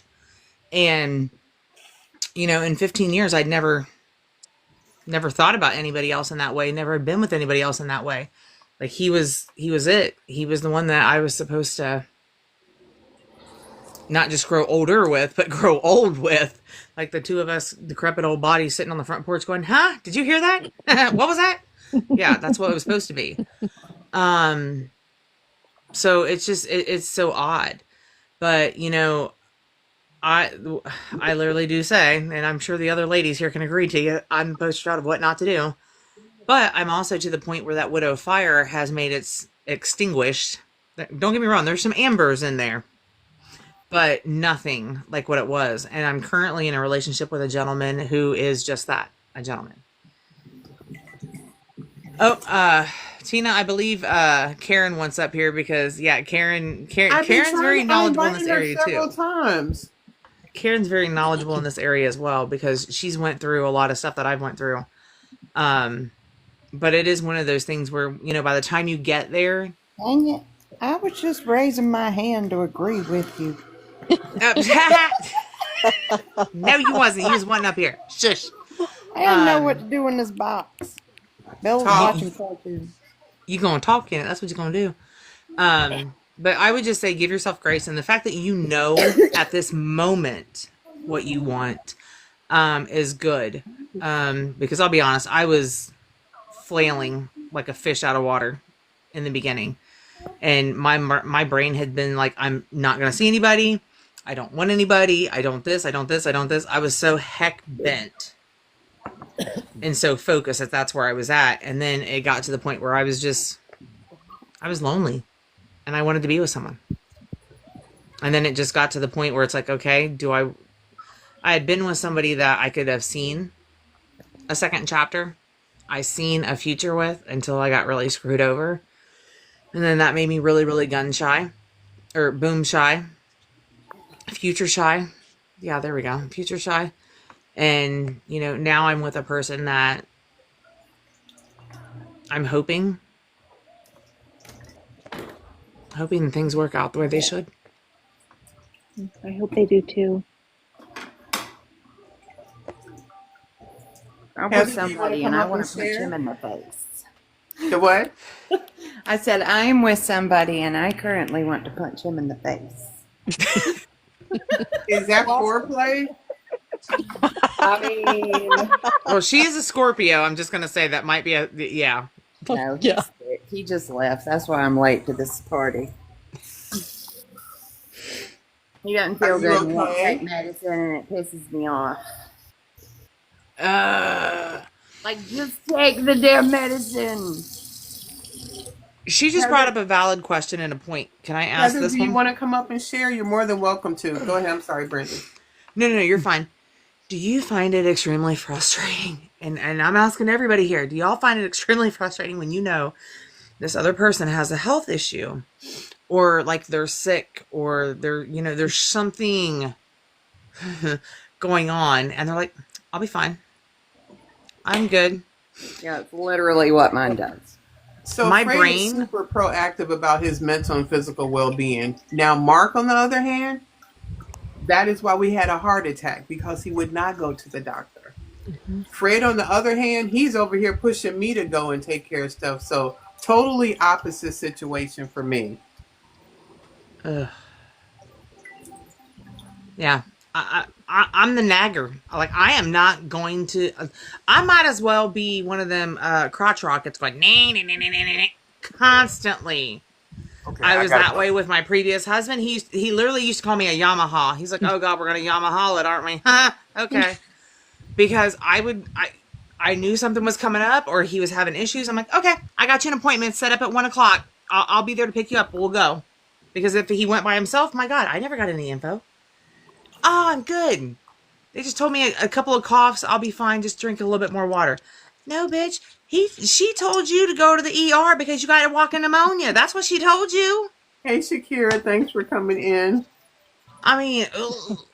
and I'm Okay, really trying I got not to be that I got person a question. this time, but it's hard. Hey, Heather, thanks for coming up. I think this is your first time being here. I think you were saying that you feel like your story was similar to somebody else. Did you want to share? Yeah, the Bears. A lot of what she said was just well, I don't know your name. That's just what it says on No, no, there. no, no. You're fine. It's when anybody says their story is similar to mine. I'm thinking, oh dear God. Oh yeah, no. I wish you would have Just met me about sooner. I could have helped. just about the widow's fire and all that, like, and then about having like bad relationships, and then finally getting with somebody who Hey, literally Jersey Mike. just, you know, calms your, nerves all the time, and it's like you second guess, you second guess if it's genuine. And so And I you just wait could. for the shoe to drop Yes, or knock you exactly. upside the head. Like you don't know You're, which it's one's like going to be which. you're waiting for something bad to happen because it always does. Yep. And I'm in a relationship right now where we're about to move in together, and he's a widower also. I actually invited him to the lab. I don't know if he'll be able to join, but we met, and both of us are 8 months or so apart in our widow journey. My husband passed before his wife did, but we both got teenagers, and we both have lawsuits, and I mean, there's just a lot of like similarities between us, but at the same time, I still find myself like anxious, and so anyway, what you were saying, I resonated with that because, girl, the widow's Hmm. fire was ridiculous. It was insane for me, Honey, and I I did not sat know how on to my. handle it other than just go on dates and deal with it. I had never been through anything like that in my life, not even when I was Well, a teenager, you guys. Like, I never did anything like that. Heather, I did never you did know anything any like that. other widows to talk to that were having that same experience, or did you feel like you were by yourself? No, I actually found out about it. I think I actually searched on TikTok something about it. Widows need to have sex, or I don't know. I remember what I typed in, but I just Max, came Max, across no, Max, Yeah, smacks. Max. Smacks. next. Yeah. Sorry. No, no, no. But You're fine. but I typed it in, and then it started popping up this widow's fire, and I'm like, oh, that's what it is. I was like, it actually had like a name. I didn't feel Hmm. like I was like crazy or like what is wrong with me right now? You know, Right. I couldn't understand. And I Honey, I gave thought I into was it. going through I puberty, like literally a just, teenage yeah, puberty again. yeah. Yes. I was like, And because that's that. I had never done that when I was younger, Mm-mm, but I'm like, I oh my didn't god, all of a either. sudden I'm like a 16-year-old boy on a I windy know. day or something. I know. I was thinking like something was like, something had like, I don't know, psychologically went wrong. I didn't Uh, know. Like, I just had Hmm. no idea. And I was just like, how am I supposed to, what am I supposed to do? You know? honey, I was a And frequent flyer. I got a punch card at the freaking local store, so don't. Yeah, they know me by name. I could probably tell you about each and every item in there. I'd make a hell of an employee. Trust me. yeah. But I just, you know, for any widows that are new, you know, some people are like, well, I need to like you know, I just felt like I kind of felt bad at first because A, I felt like I was cheating. And then Mm-hmm. B, you know, it was just I've never been like this before. I don't know why I'm making decisions like this, but you know what? I had never lived like that prior to being married. And you know what I did? I just gave into it because I wanted to feel something good so badly, Mm. and I don't regret it. I feel like Mm-hmm. I did what I needed to do for me at the time Yeah, Yep. I don't to regret cope, because I think a lot of times that's something that we have to do for ourselves. And I think based on what we've experienced and how we grew up or how we were in our marriage, it can tend to make you feel guilty. But I'm just trying to encourage someone. It's not, you don't need to feel guilty about that, Mm-mm. No. because Well, we are Karen going and through I had something so talked. badly, you know, and terrible Oh that, yeah. you know, it. get allowing yourself some grace to just cope the way you need to cope is important. Yep.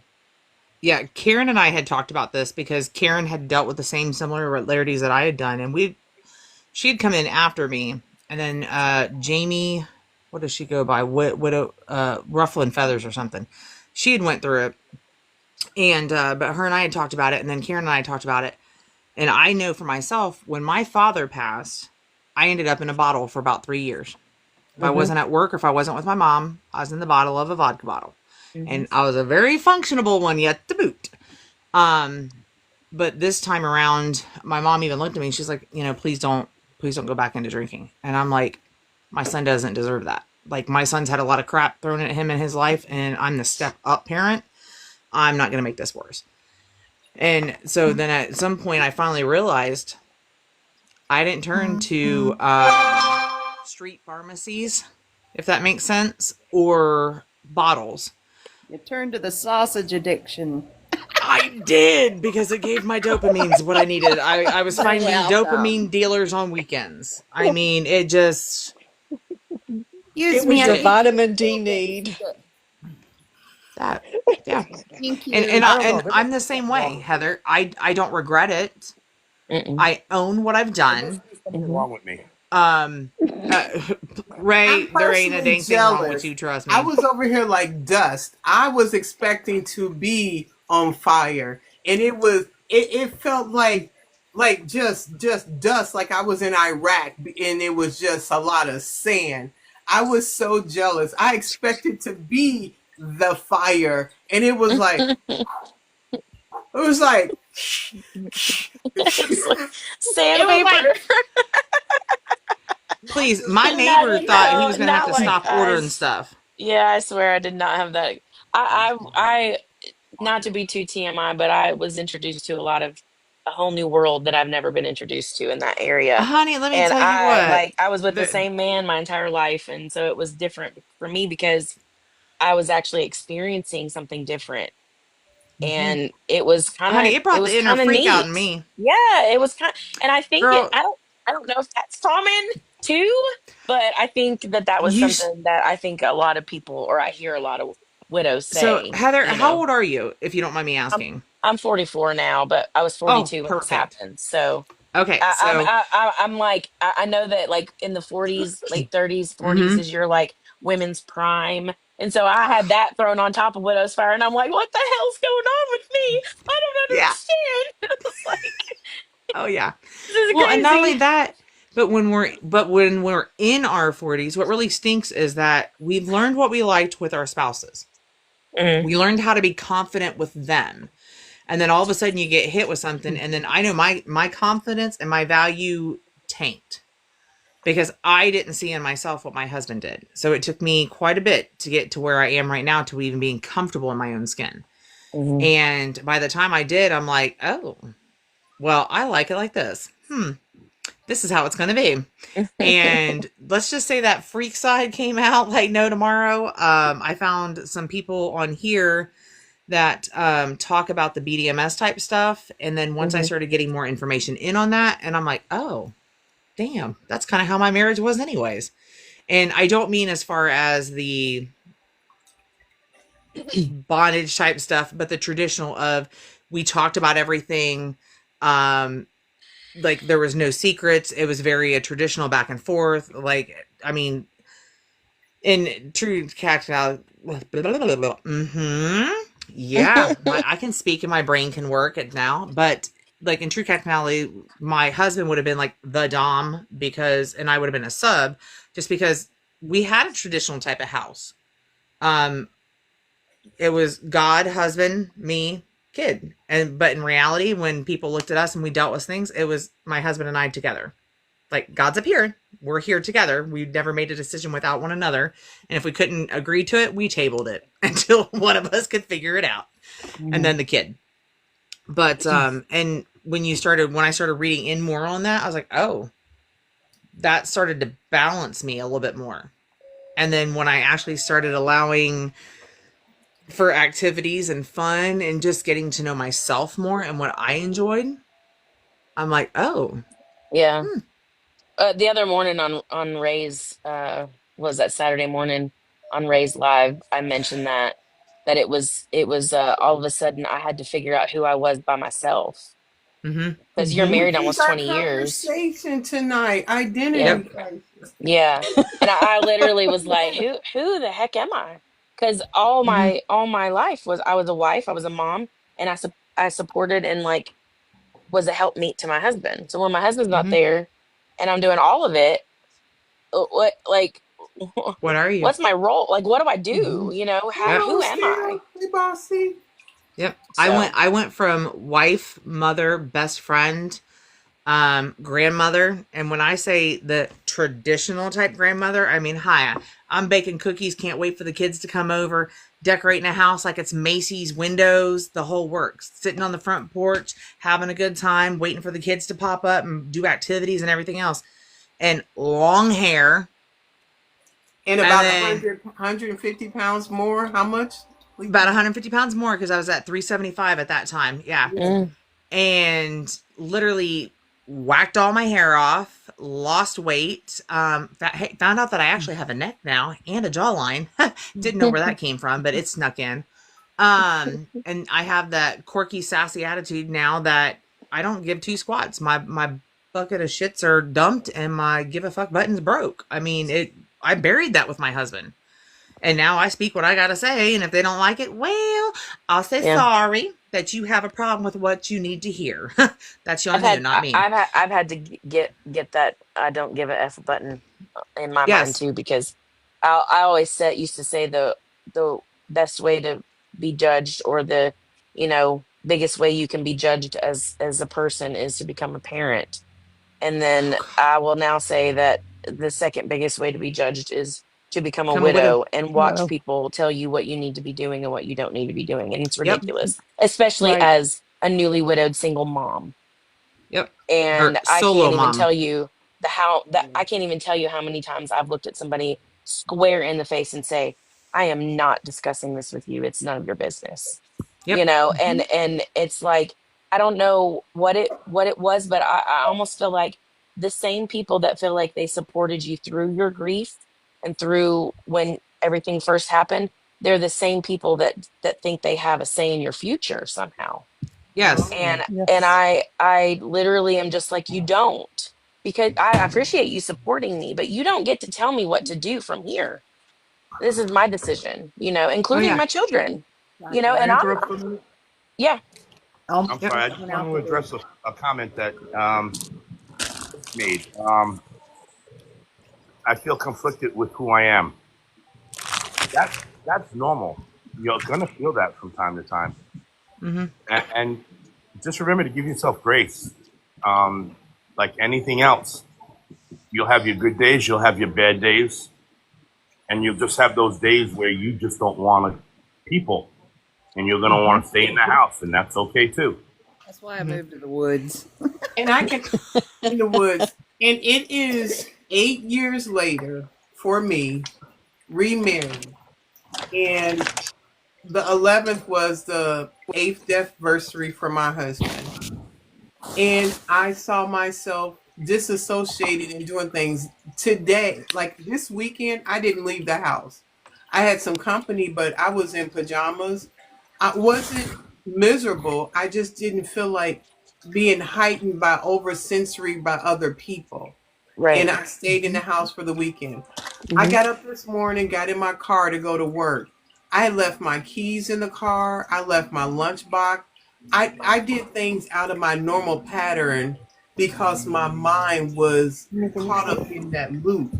And I say that because my grief looks a lot different now than it did 8 years ago, but it still exists. Right.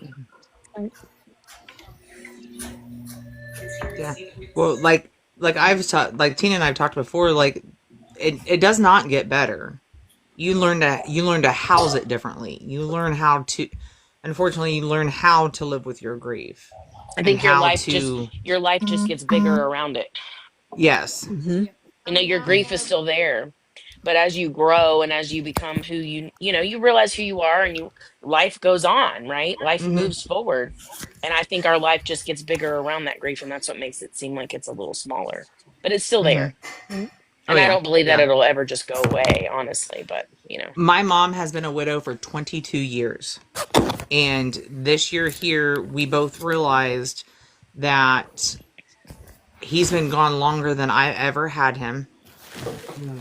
And she made the comment, she goes, well, I had him 2 more years before that.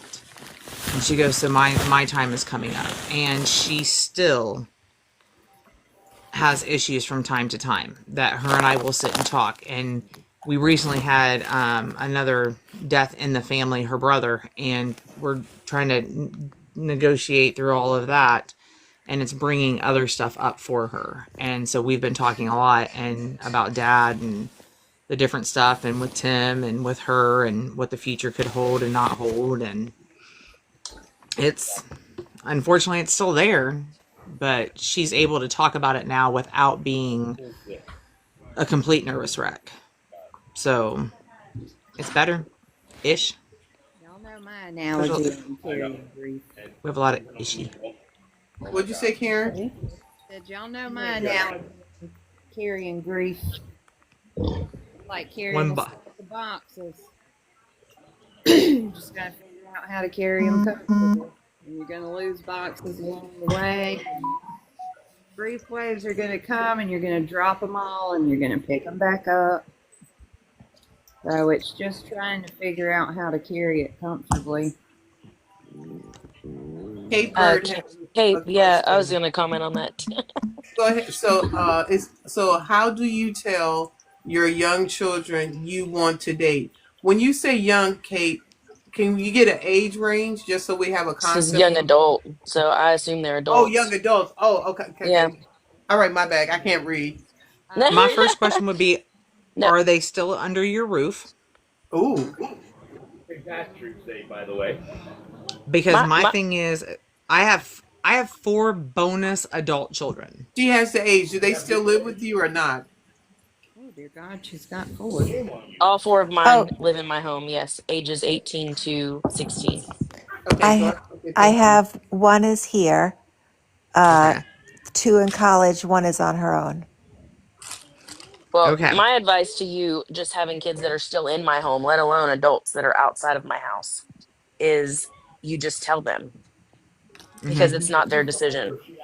Right. Mm-hmm. Now, when I dealt with mine, which my in-laws were very much like my sister-in-law and stuff like that, they were very much about, please date, please find someone, he would want you happy. Now my kids, on the other hand, that was a no-go, because their mentality was, when I came into a room, they still expected him to be behind me. They still expected, if they seen me, they still had that mentality of, oh, he'll be in later. Hmm. So there was always that. Now, my 17-year-old that I have here at the house, I can sit and say that I am so proud of him and the way he has been, that it has been unbelievable. The one that I have, he's autistic. And the very first guy that I brought home, I was like, oh, heaven help me on this one. And I introduced him. I didn't push it. And I told him, I said, look, I said, I'm bringing CO by. All I want you to do is meet and greet. If you feel comfortable to sit down and have a conversation with him, that's great. If not, ask to be excused, that's fine. So he came down. He was like, hi, how are you? And we shook his hand, made eye contact. And he's like, Mama, can I go back upstairs now? And I'm like, you're fine. Go ahead. And so about 2 days later, he looks dead square in the eyes and goes, I don't like him. And I'm like, I why? don't care. Well, no, in this aspect, I've learned to pay close attention to how he does things, Yeah. because I ended up at the wrong hands, at the wrong end of his hands. That's CO. He came off very put together. He came off very good to me. I don't know what it was, but when my son said that, Mama, I don't trust him. There's something about him I don't like. And I said, well, why is that? And he goes, it's something in his eyes. I don't trust him. And about a month and a half later, it came through. He flipped a script. His hands went here, there, and everywhere. And I looked at him and I said, well, you got a choice, honey. I'm a reactor to a reactor. So you got your choice. You either vacate, or you meet my little friend and her 18 little sisters. Because I will not be the one. That And was that was, actually one of my most scariest things about dating and bringing yep. a stranger into my home, Yeah. and what that would look like and feeling safe.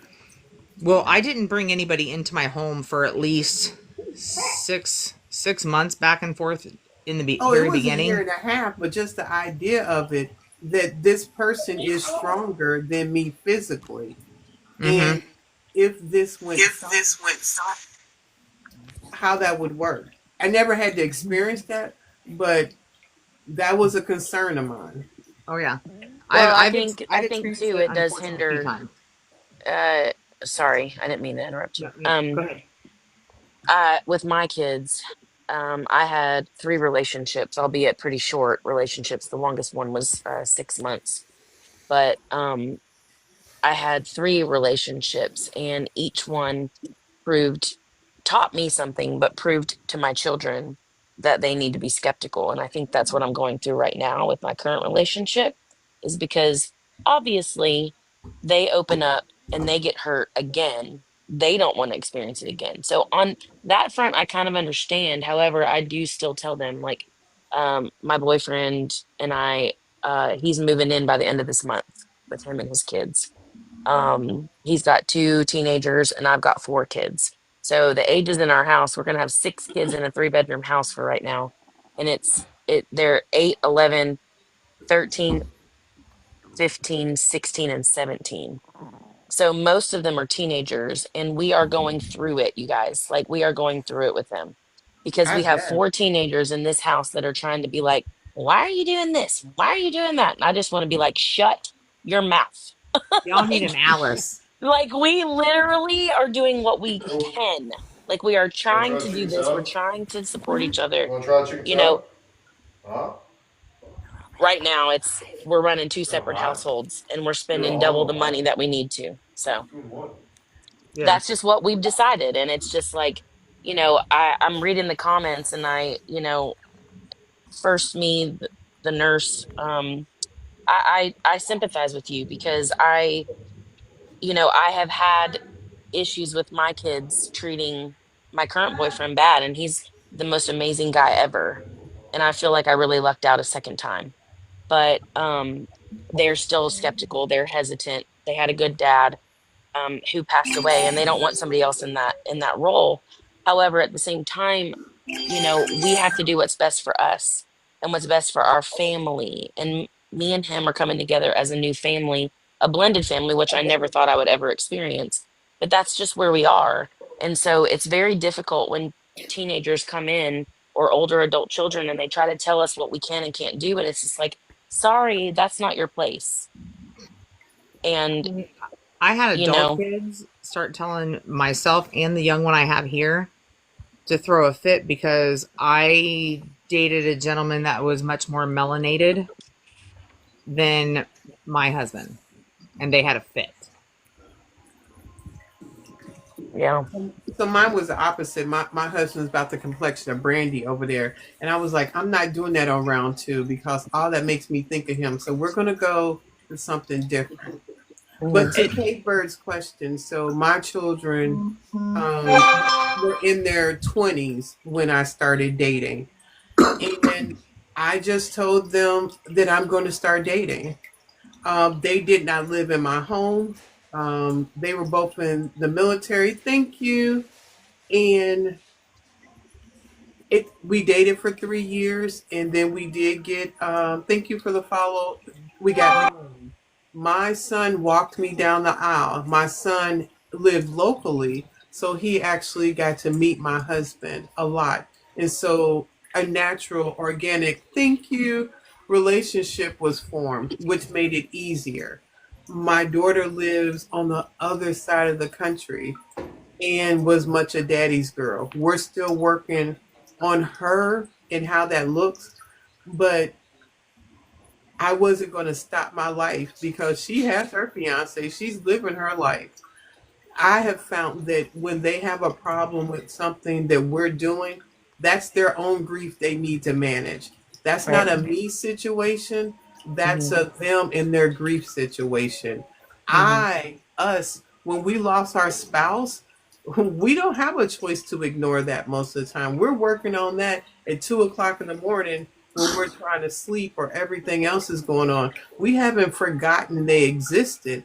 We carry them forever. People have this delusional idea that because we dated or remarried, that what did you do? Forget about them? It's not possible to ever do that.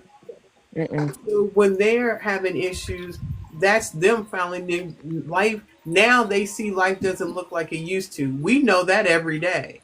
And now Right. it forces them to have to go, oh my gosh, he's really gone. Yeah, we've been living this I all the think that is time. it. I think that is it. And I think both of my older two, my 14 and 16-year-old, I think, and honestly, I know just by a conversation in tears the other night that it is true. But I believe that they feel like if they open their heart up to some other man, that they're forgetting about their dad or they're, not being loyal to their dad. And, I'm trying to be sensitive to this, but I'm struggling. My Brad, my boyfriend, is struggling. My And daughter came to visit me once, and we were having like a party for her. And we were walking into the store, and she literally said, he seems like a really nice guy. You and Alex seem really happy, but I feel like if I let my guard down and we're happy, like I've forgotten about dad. yeah, yeah, And my heart, and we're in the parking lot, and I was like, we will never forget about your dad. I still have my late husband's last name, even though I've remarried. I said, your dad will forever be a part of our life. And when you talked about being afraid, I see her being scared to just let life be happy again. Thank yeah. you. And it Because is they might feel like the shoe's about to drop too. Yeah, Like that's something true. more bad is going to happen. And so it's all around. It's so like I've always said if this had happened and it was just me and him, it probably would have been a whole lot easier to cope and manage. But now I've got four other children and four other hearts and four other minds and four other grieving spirits that are here that I have to try to help. And I don't even know how to help myself most of the time, with and four so it's others just a grieving. it's a big Yeah, responsibility. it is. So, Yep. how did, well, I have a question for Heather, but anybody else want to answer Kate Bird's question about how you talk to your young adults about dating? I have quite a different perspective on it. with adult children. Now, my kid, she's about to be 14, and she's never given me any kind of grief about dating or anything, but we had a much different situation than most. But, anyways, how I look at adult kids is your job is to raise them and get them out on their own. And I think a lot of parents and children think that they have a say in each other's lives after they're grown, and you really don't. It's your job as a parent. You raised them, you let them fly out of the nest, they're going their way, and yes, you stay connected to them, and you always will, and you'll always be there for them, but at the end of the day, you're left by yourself. And I know that we're widows in here. We're not divorcees or whatever, but I think that that's why people get divorced is because they focus on their children the entire childhood. They cannot take care of their marriages, and then when the kids fly out of the nest, then you're stuck with your partner. Who the hell are you? Right. Because I Or didn't. you don't have a partner because you don't you let them tell you whether or not you can find someone new. And that's Right. not fair. It's not fair to yourself. That's how I feel. And so looking your kid in the eye or your kids in the eye and saying, sorry, I will try to understand your feelings towards this, but this is me. This is my life. You aren't going to be here forever. And I don't mean that as an insult. I'm just saying you're going to grow up. You're going to move out. You're going to find your person. You're going to have kids. You're going to get your own life, right? Exactly. So I look at kids, relationships, and marriage a whole lot different than I think most do. Because, like Brandy said earlier, it's God, your partner, then your kids. And I know that a lot of people look at that as a very toxic thing to say, but it's not. Your children are your temporary responsibility. So once they get grown and out your house, you are free to do whatever the hell you want because you are a grown adult. I hate it when I see the grown children telling my cat just caught a mouse. Oof. I'm just Big really Mike, glad we're outside. Okay, Yeah. sorry. I live in the country. I do too. We live in the woods. Big So, Mike, what do you have to say about widow dating? Well, guys. Widower. Sorry. Well, guys, for me, good to see you all. Um, me, I have no business dating right now, man. And the last 3 months, I've gone through two relationships.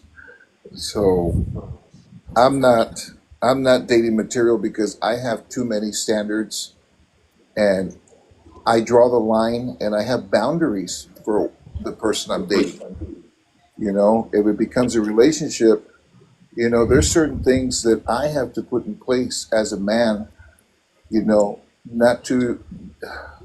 I was very confused, and I was too new into the game, and I jumped in it too soon, and as for my kids, my daughter met one of the women that I was with, but my son, you know, he had a big problem with it, and but and it's not about these people wanted to meet my kids like a month into dating, and I go, why? What's the urgency, man? We're still getting to know each other. This is a process.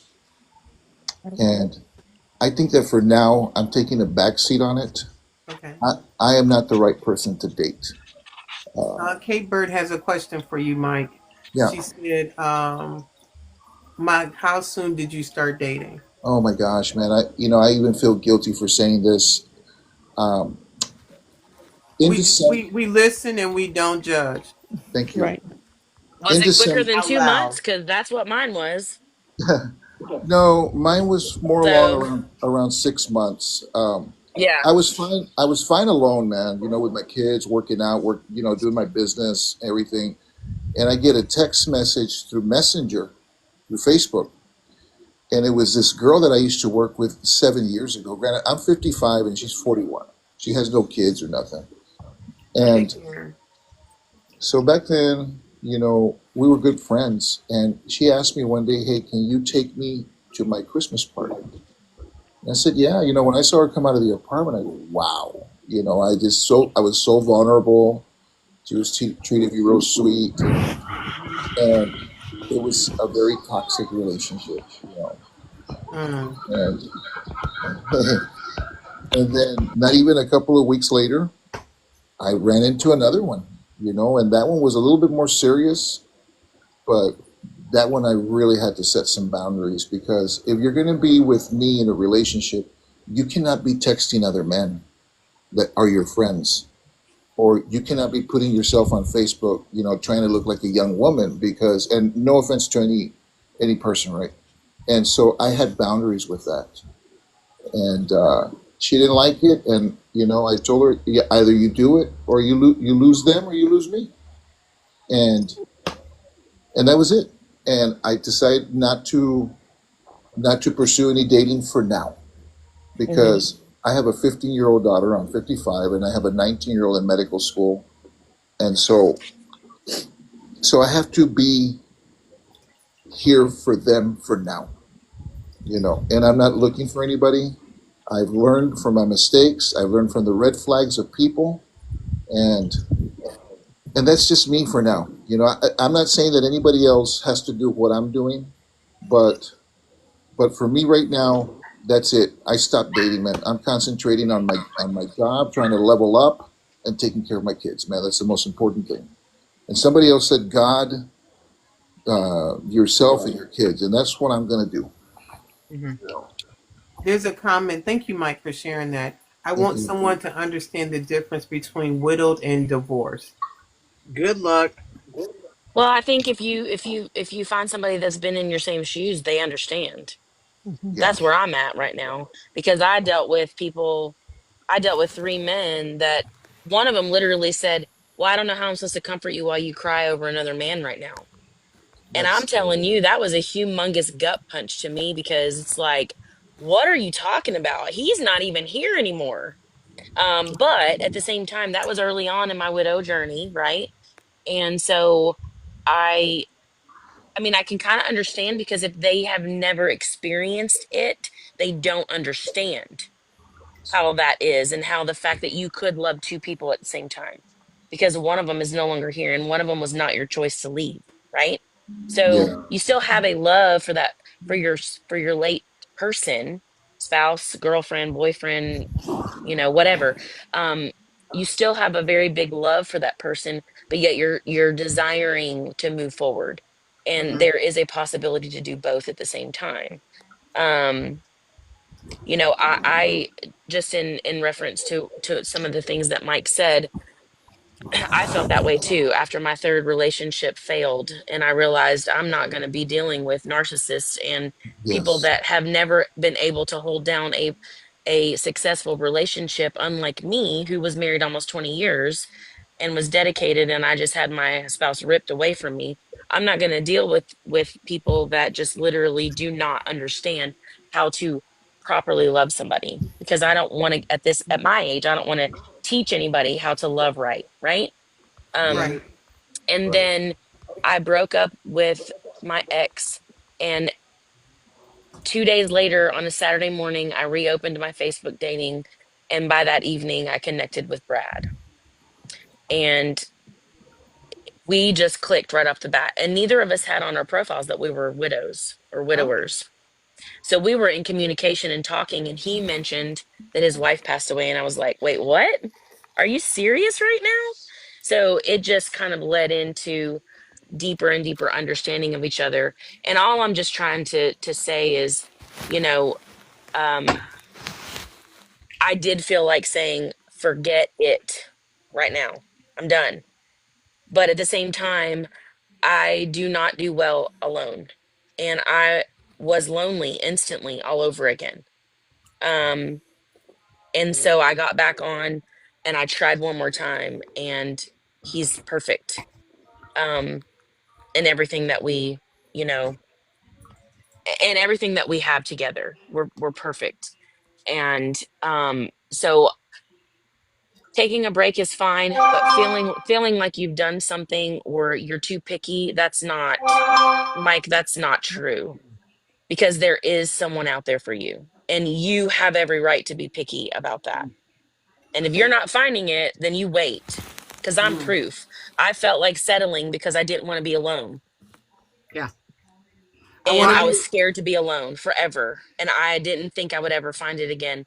But if I had not broken up and stood up for myself with my ex, I would not have met Brad that following Saturday. And Brad is my next, like he's my person. So I just wanted to encourage with that, because break or not, you hold to what you want, because you will find it at some point. Yes. There's a comment in here from Taco, who is dating someone in the panel, and he says, "As someone that has been divorced and never a widower, I understand the difference." And I can say that, and he can say that because he has been beyond supportive. I've been told by many others that I should have my husband's pictures down, that I should not be using the word my husband. That there's certain things on all aspects. Now the part that absolutely cracks me up is the first time he comes up, he had noticed that my husband had are we allowed to say that, a sharp pointy thing that was really pretty, and that it should be up on, like, it should be displayed. And it is one of the ones that typically I would have displayed for him, because that's, you like to do that with those sharp pointy things. And it was comical because Taco's like, "Oh man, that would look gorgeous on this kind of a wood, and mount it up and blah blah blah." And his picture on the side, and what I was like, "Huh?" Like, I'm just sitting there in awe looking at him, and he's like, "Is that too much?" And I'm like, "No, that's not too much at all." Like, he's even offered to build it, to be able to put it up for him. And he goes, "Okay, maybe that's too much." I was like, "No, that's not too much." I'm like, "You are right where I need to." There's been times where, like, I'm literally, like, struggling, and he's been here, and he was like, "Whatever you do, please don't shut me out. Just talk to me about where you're at, and I'm always going to be the arms that you can crawl into." And I'm like, "Okay, melt." There we go. We've melted. And he's never tried to tell me, "Oh, you shouldn't feel this way, you shouldn't feel that way." It's, no, you do what you need to do for you on every aspect of it.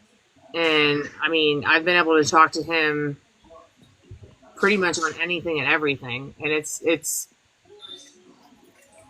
so different compared to the others.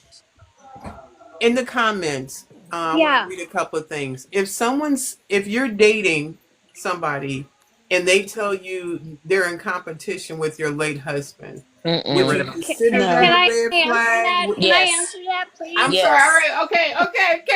Go. Okay, Carol, go. Thanks. I'm a widow twice. I had this experience with my late husband before he. Okay, so I've been Welcome back, married. Bossy. So my third husband passed away, and I started dating, and my Kurt, the one I married, and then he died after. But when I was dating Kurt, he felt like he was in competition with my late husband. Hmm. I had that experience. Now, it was hard for him to understand, and it took some time. I'm not going to say that it can change anybody, because it took Kurt time. But then he realized, okay, why am I in competition with someone that has passed away? But he couldn't relate to it because he had just been divorced. And so he just couldn't understand that concept until I think he had some conversations with my mother-in-law, with Tom's mom. And that helped him more to understand. Now, I'm not saying it's going to be for everybody, because it's hard. Because some will say that. I don't want to be in competition with a dead man. Okay, sorry. No, But yeah, no, I everybody really, was going for that. That was some rock, paper, scissors right there. Lisa, I think you wanted to say something. I was just going to say, I mean, you're not in competition. The person that they think they're in competition, it's a ghost. They're dead. They're 6 feet under, or they've been, ground up and they're put in an urn. There was a love that we had for that person that will never, ever leave. And as I say, true love never dies. So if you truly love that person, it's never going to die. I don't care if you dated them 25 years ago, 50 years ago, you're still going to love that person. Now, it may or may not be, when we lose that spouse, that's a whole different ball of wax than it is to be separated. I've been the divorce route, I've been the widowed route. There is no Mike, can you comparison go on between mute the for me? two. Uh huh. So it just, I really think that, if they feel they're in competition with somebody who is no longer there, that says more about them than it does about you. That is a red flag, 100%. Mhm. I've had it yeah. happen twice. But I will say, so as playing devil's advocate for a Hold on, moment, Mike. Can you go on mute while you're not talking? It's a lot of background noise, sir. I'm sorry. Hold on. It's okay. Go ahead, Brandy. so to play devil's advocate for a moment. So there's a lot of times when I have talked about my husband and how our marriage was and how well it was and You all the didn't stuff have that to was going drop. I just on. wanted you to mute. Okay, go ahead. Sorry. That is where they had like, oh, well, what if I can't live up to having those kind of experiences or that kind of stuff or whatever? Because all they ever heard was the good, because we don't Right. want to speak ill of our person or anything else. Right. But I am very blunt about my husband and I's relationship. We had a good marriage. We did. But we also Mhm. had a real marriage that when I would come down the steps and when I would say I was the butthole in our marriage, I was. Because I'd be the first one to come down the steps going, are you kidding me? What, you made this mess and I've got to clean it up? What? And I mean, we would go back and forth. Like he didn't, my husband did not walk on water. The man was not a saint. I did not have him up on a pedestal. I had him on an equal side plane right next to me because it was real. And that's where I noticed the biggest thing is that like the first couple of guys were like, well, you make him sound like you guys never argued or you never had a disagreement. And I was like, shit, we almost ended up in divorce one time. I said, are you kidding me? I said, Lord, no. I said this. And he's like, oh, What well, marriage hasn't? Yeah. that's a little bit more relatable. Right. And I'm Yeah. like, well, I mean, it's real. That's how it is. But I mean, so sometimes you just got to give them, and like Carol said, you kind of got to give them the understanding of, hey, this was a real marriage. Wasn't something where Right. it's a TV show where the person's way up here and it's never unreachable or whatever else. Because like I've always said, I want I will not accept anything less than what I had. I don't want what I had because God knows we needed some improvements. And I'm sorry, I'm not the same person. You got Brandy 5.0, like whatever here going on, like R2D2. I've upgraded, okay. So I don't want the same, but I Right. expect something equal or better because I'm not going to settle for something less. Because let me tell you what, if I'm settling for something less, then I'm devaluing myself. Not going to do it. Yes. And I don't care who they think they are in competition with or anything else. But like I've told the last couple, when they're like, well, I can't be him. I'm like, well, I'm kind of glad of that right at the moment because last time I checked, I like my man with a pulse and breathing. Right. Like, I'm not And it's into Yeah. necrophilia. kind of Sorry, needs to I be a don't want prerequisite that. a little bit. I The It's mean, important. gentleman that I married, he had been divorced. Not a widow, but very compassionate, very able to understand what my feelings are and support me. And I've never had a problem with that. What I had a problem in dating, I'm a retired Army officer from Chicago. I ain't nobody's punk. So at this big old age, 50 plus, there were dudes like on the first day talking about, well, if we got together, what would you cook me for dinner? bro, I don't cook. That left. Thank you. Hey, Mel. Okay, if you are looking to understand how to be on TikTok, Mel is your person for that. If you go to her live, if you're trying to grow your TikTok or do different stuff like that, she is the person that will hook you up and show you how to do this TikTok thing. Thank you, Mel. So I was like, cook, sir. I'm over here on Blue Apron life. I'm not cooking nobody food. Like I'm not doing that. Or because I had on my profile picture a picture of my army uniform as an officer at my daughter's boot camp graduation, and they needed to know right off the bat who I was. I had pictures in there lifting weight, and this one guy was like, "Do you even like guys?" I was like, "Block." Like, like I had a Google Voice phone number. I wasn't giving out my real. Thank you for gifting them, Mel. I wasn't giving people my phone number and doing that. And I had, I think Kate said it. I had a good marriage. By the grace of God, I was fine economically, physically, and spiritually. I wanted to share my life with somebody, but I wasn't going to be thirsty that I wanted anybody to be in my space and then regret them being there. I would just tell you no and swipe left because you needed to make me feel good in this situation.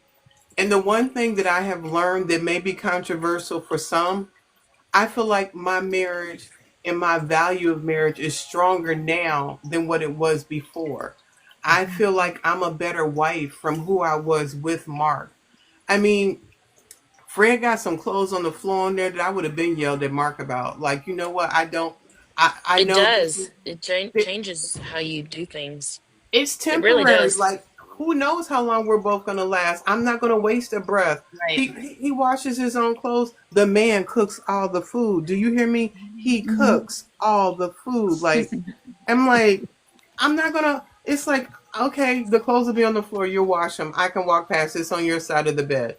My basic level of things that I get upset about is so different. And I don't feel bad about it. I grew knowing Mark at 18 and I became a better wife with him. And we keep improving to me.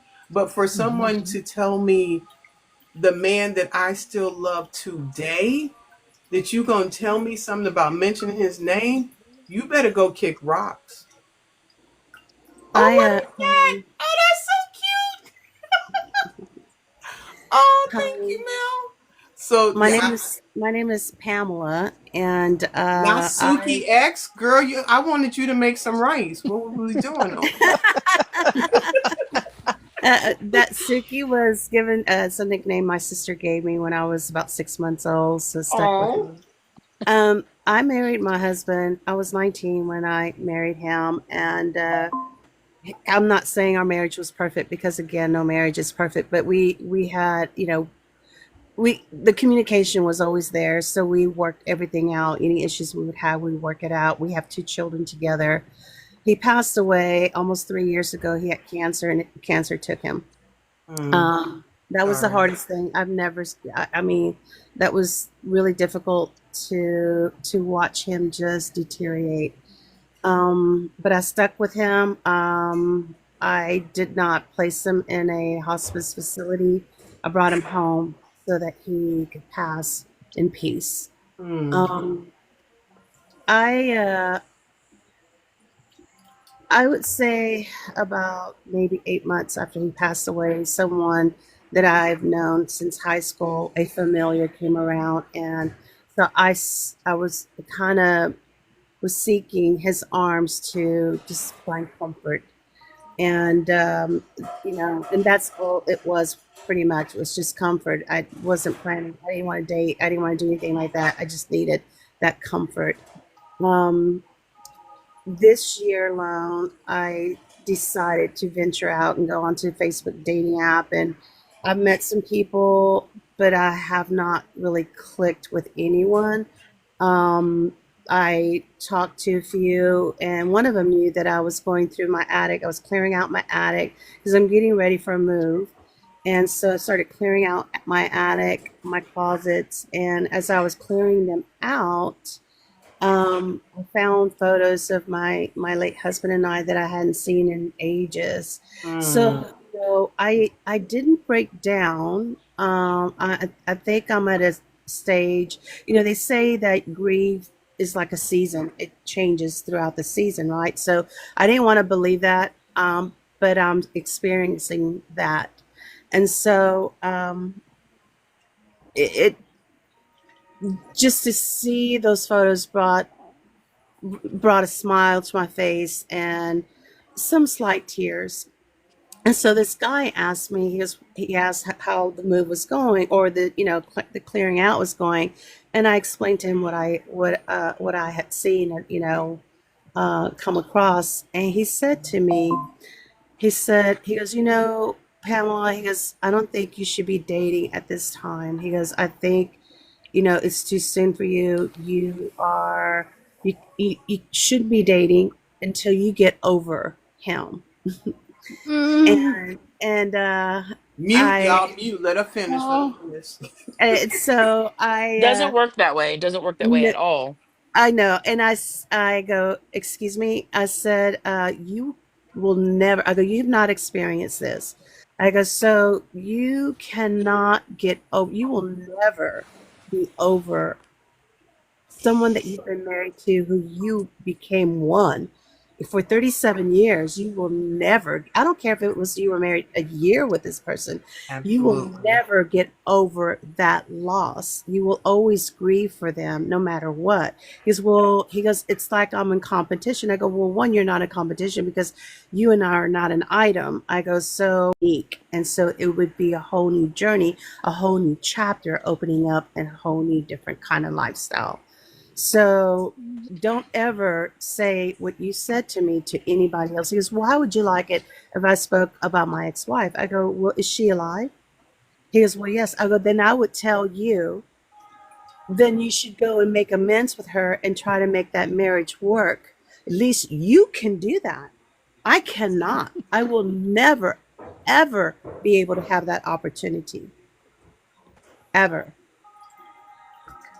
And I said my piece with him, said goodnight to him, and I have not spoken to him since.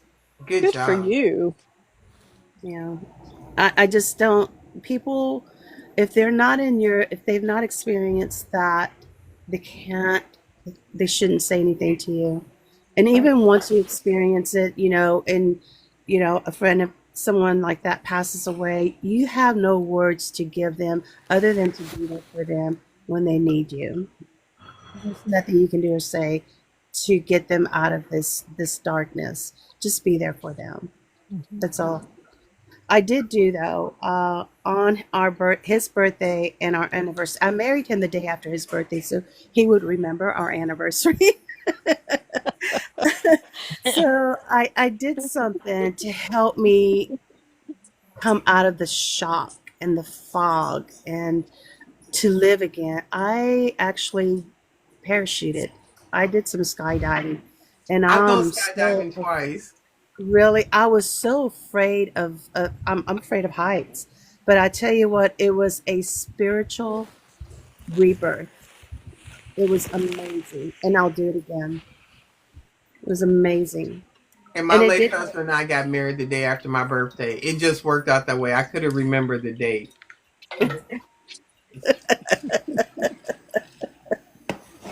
Well, and Pamela, I will say one of the things that I think helped me was just you did that sort of as a celebration. And I think that people don't understand how important it is to celebrate their life and celebrate those anniversaries. That was probably the beginning of me moving forward and allowing my life to hold the grief, but yet not let it consume me. Yeah, that's mine as well. It really was. I see. Yeah, I totally understand that. Yep. And so every year I try to find something that maybe we had planned to do, maybe we had talked about doing, Mhm. and take one of those anniversary dates. And that's what I do. And I celebrate it. And it's always in honor of him. Yep, exactly. Mm. So I will continue to skydive on his birthday. I will continue to do that but I'm also seeking to do something else with a little. With I'm seeking adrenaline rush, I guess. I think it's better to have something like that than to be in a relationship where they don't understand me. Right. I just don't. It's really difficult to talk about a lost love with someone and then they run away from you or ghost you. So I think for me, my healing is to learn to accept what happened and be comfortable with being by myself, and self care, self love. And that's what's important to me right now. So, if someone does, if God has that plan for me to have that person in my life, then so be it. But I'm not seeking it right now. I'm just focusing on me and my kids. Thank you for So, sharing that. I want to ask a question. For people who have dated since their partner passed, but have broken up, are those breakups harder now than what they were before when you were single? Anybody want to I, share what that looks like? I've never had a breakup prior to my husband, Okay. as I didn't date prior to him. He was my first And Pamela, everything. thank you So for sharing. If I didn't say that, I'm sorry. Go ahead, Heather. no, that's okay. But I didn't date prior to him, but I will hey, say, Bonnie. uh, it was very gut wrenching to feel like you were losing someone else. when when I was sitting in this place of feeling like I had so much love to give and it wasn't being received like I was intending it to be received, and I Mm, was stuck in this mentality or this mode of, I called it, I feel like I'm in wife mode still. So mm, I was giving these guys who weren't reciprocating, I was giving them the same love and care and concern as I did when I was in my marriage, and I think it messed me up. mhm. But experience, it gives you new perspective. And Mhm. I learned something in each of those relationships. So It's I'll an just say that. abandonment issue for me. It would be an It is, abandonment. Yeah. yes, yes. Can I ask a question as someone who is going, just starting dating now? As a wife, we nurture a relationship with our spouse. And you said we shouldn't do that as much when you're dating somebody because it's brand new. But when you're dating someone, you are nurturing that. And I don't think it's that different than something you would do in a marriage. So I wanted I to would just make beg, sure I don't make any missteps here. I'm just so I would nervous. beg to differ. And one of the terms I've coined is wifing up too soon. Mhm. And what that looks like for me, and what I found, and Brandy's just on the biting at the chumps to just get in. But when you are giving somebody space that your husband earned, they don't deserve that kind of space. I'm not washing your clothes. Oh no. Mm-mm. I'm Hell not no. giving you money. I'm not I'm not texting you 30 times a day. Oh, I'm not doing stuff that this relationship needs to evolve and grow. But when we have been used to being a spouse and we're used to someone making us the center of their attention, we're used to someone else being available to us, and we desire. It's a codependency. And And that so naturally right. happens in marriage. It just naturally does. So I then guess when I'm you lucky because I never did any of that. right, but you'll find people. This blew my mind. Like people asking you, I don't give my kids money. Like I gave them a gift the other day. They was like, "Whoa, mom, thanks." Not that I can't. It's just I need them to do their own grind. Yeah. And but you'll My late find people in this dating experience giving somebody space like they're somebody's spouse. And it's like, pull up. The plane has not landed. Like Yeah. you don't know their You can't middle get name. comfortable yet, Bo. You can't get comfortable yet. You my end late up with summer husband loving my, like grease lightning. Yeah, my late husband wouldn't allow me to serve him. He didn't like that, and so he was always he cooked, he did all of that. He didn't like my cooking, so so he was the one that was doing all the cooking. But I did. Now, I will say, and going back to September of last year, I met someone, and this person that I did meet, I felt like he was my home. He was different from all the others that I spoke to. And this guy felt like he was my home, and I was really into him. So I was doing things for him that I was never allowed to do for my husband. And I don't know. I mean, he would tell me, you don't have to do those things. I didn't, you're not here to, at my, I would go visit with him and stay with him. He goes, I'm not asking you to come here so you can like do my house or do this, because I'm here for you I ask you to come here so we can go have fun. But it felt good. It felt like, I don't know, like he was my home. Like yeah, exactly. That's It felt exactly like it. peace, like you were I feel like completing the that. Yeah. Like puzzle. Yeah. you Hey, do the things you Rochelle. do in new relationships because it is peaceful to you. That is what you are Yeah. familiar with, and that's where you are. Mm-hmm. And so it really sucks when somebody gets really mad at you for doing such things. And I was so confused, you guys. Like I was like, why are you mad at me right now? I don't understand why you're frustrated because I reorganized your cabinets. Like, it just makes better sense. Why, like this makes better sense. Can I not help you in this manner? And they're like, well, you just don't think I do it right then. And I'm like, no, that's not really. I mean, maybe a little, but it's not really why. It's Well, just that's just me. That's just Heather, where let me I'm ask at. you: did you stop at the cabinet or did you continue? Oh, it was all the kitchen. How about And the the bathroom, kitchen, and he was not happy the about that. bathroom Boundaries, cupboards, the boundaries, closet, boundaries. Exactly. the shoe area, the dresser, The new dress, curtains, yes. The closet, the hanging everything pillows, up, for crying out, the Mary and the Joseph, the bed, comforter that was everything. It itchy. was yeah, and That's yeah. so funny because No, he no, that's asked not that's me. not my So, current Katie, you boyfriend got a because good he's on this idea now, live. right? Brad is on this Well, live, and this he's guy that made here. me feel like I was at home, he asked me help him put up his decorations because he just moved into this new place, and he goes, can you help me like kind of decorate? And I'm like, sure. So he had all this stuff, and I went and I just put everything in place for him, and Get it, it's like, homie.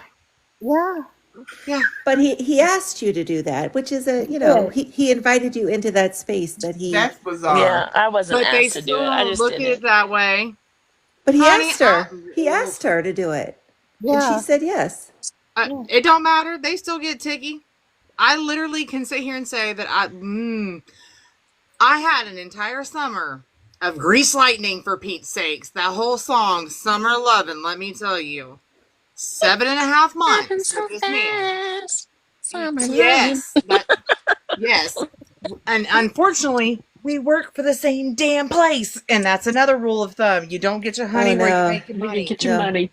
Okay, Ever. Brad has a comment. It says, that's you, but for a man, it's a challenge. We can pace, I don't have on my reading glasses. We can pace it in, but we can't also be completely agitated. Okay, thank you, Brad.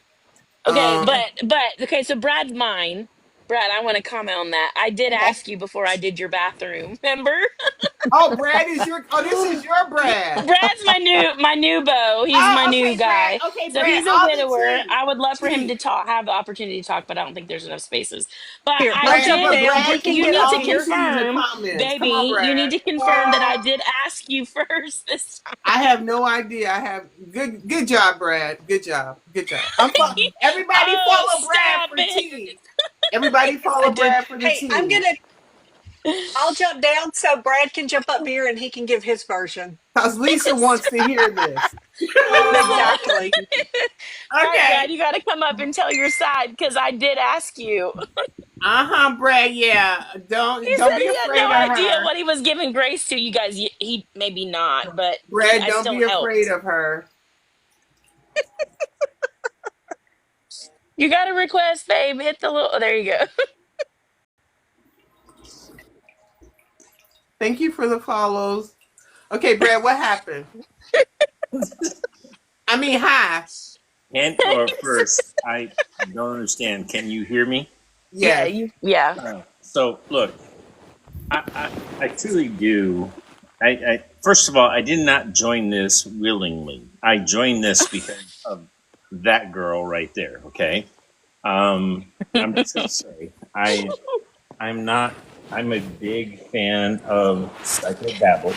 I am, but at the same time, I my life where it is, I get very frustrated talking about the past. Very frustrated with the future because all of it has so many spinning plates right now.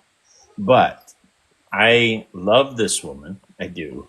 And she's right in everything she said. The fact that we've had so much commonality in our journeys that it delivers us a truth that hardly anybody could understand.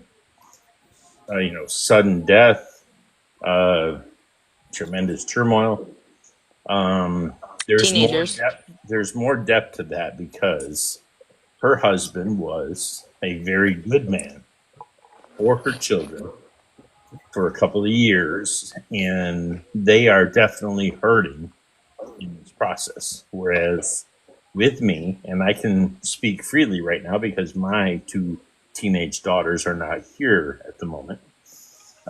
Their mom was a mix. She loved them, but she also abused them. So, um, but I lost her over the course of 5 days, 4 days.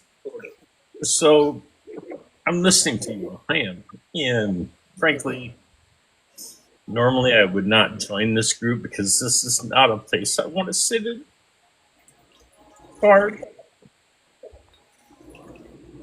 the same time, Thank you for being here.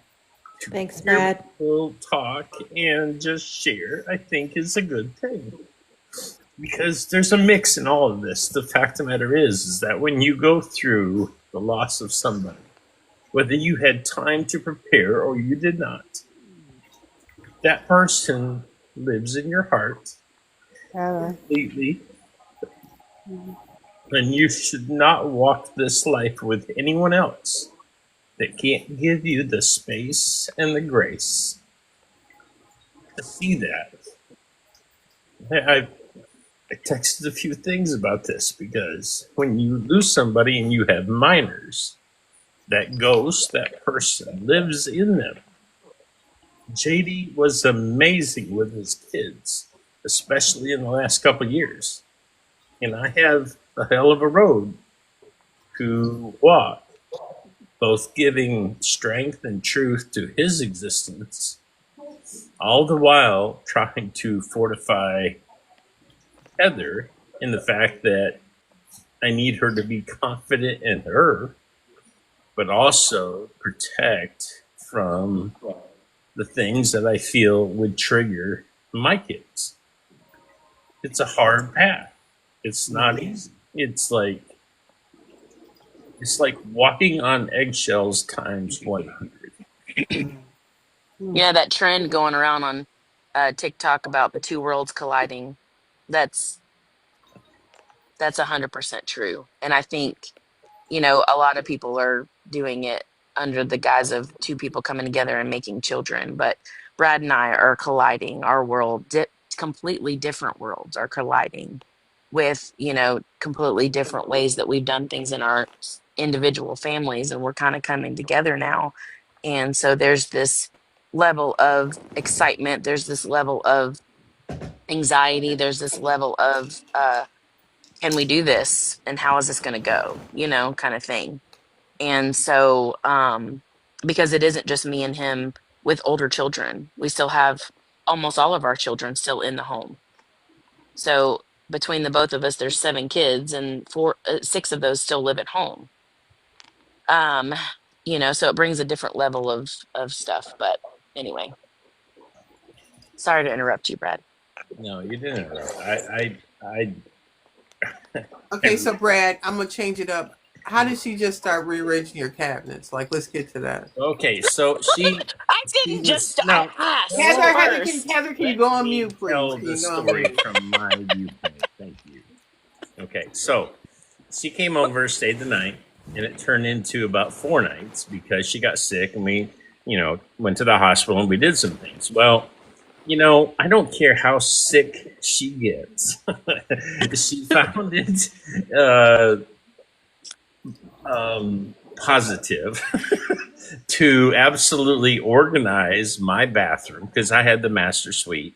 So she took my bathroom, my living space, in cahoots with my oldest daughter, and bought, organizers and all this stuff. The next thing you know, I walk in and everything is somewhere else. And, you know, the truth of the matter is that I feel guilty right now because I have managed some of it, but I also have human tornadoes that come into my space unwelcomed, who destroy it. So, and now we're in this other space where I have moved 3 people out of my house, and I'm about to move out of my house and truly make some stuff happen. But I'm like, oh my God, where is everything? Why is this so disheveled? I can't stand this anymore. And I hate her for her input into this It because made better I sense. was okay being a slovenly, individual male, and now I can't be.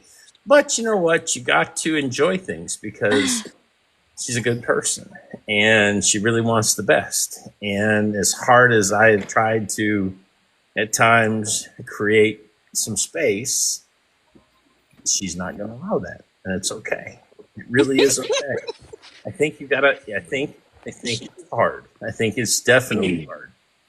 She seasons food way more than I would, but I'm learning to enjoy how she cooks, and I'm going to learn how she corrects me on how I cook. Because at some point, I'm going to make spaghetti, and it's going to be totally different than her world. So, I think you have to find a sense of humor. I think humor is everything. Seriously, everything, and I say seriously, everything is too damn serious. It's too darn black and white because we live in a world full of shades of gray.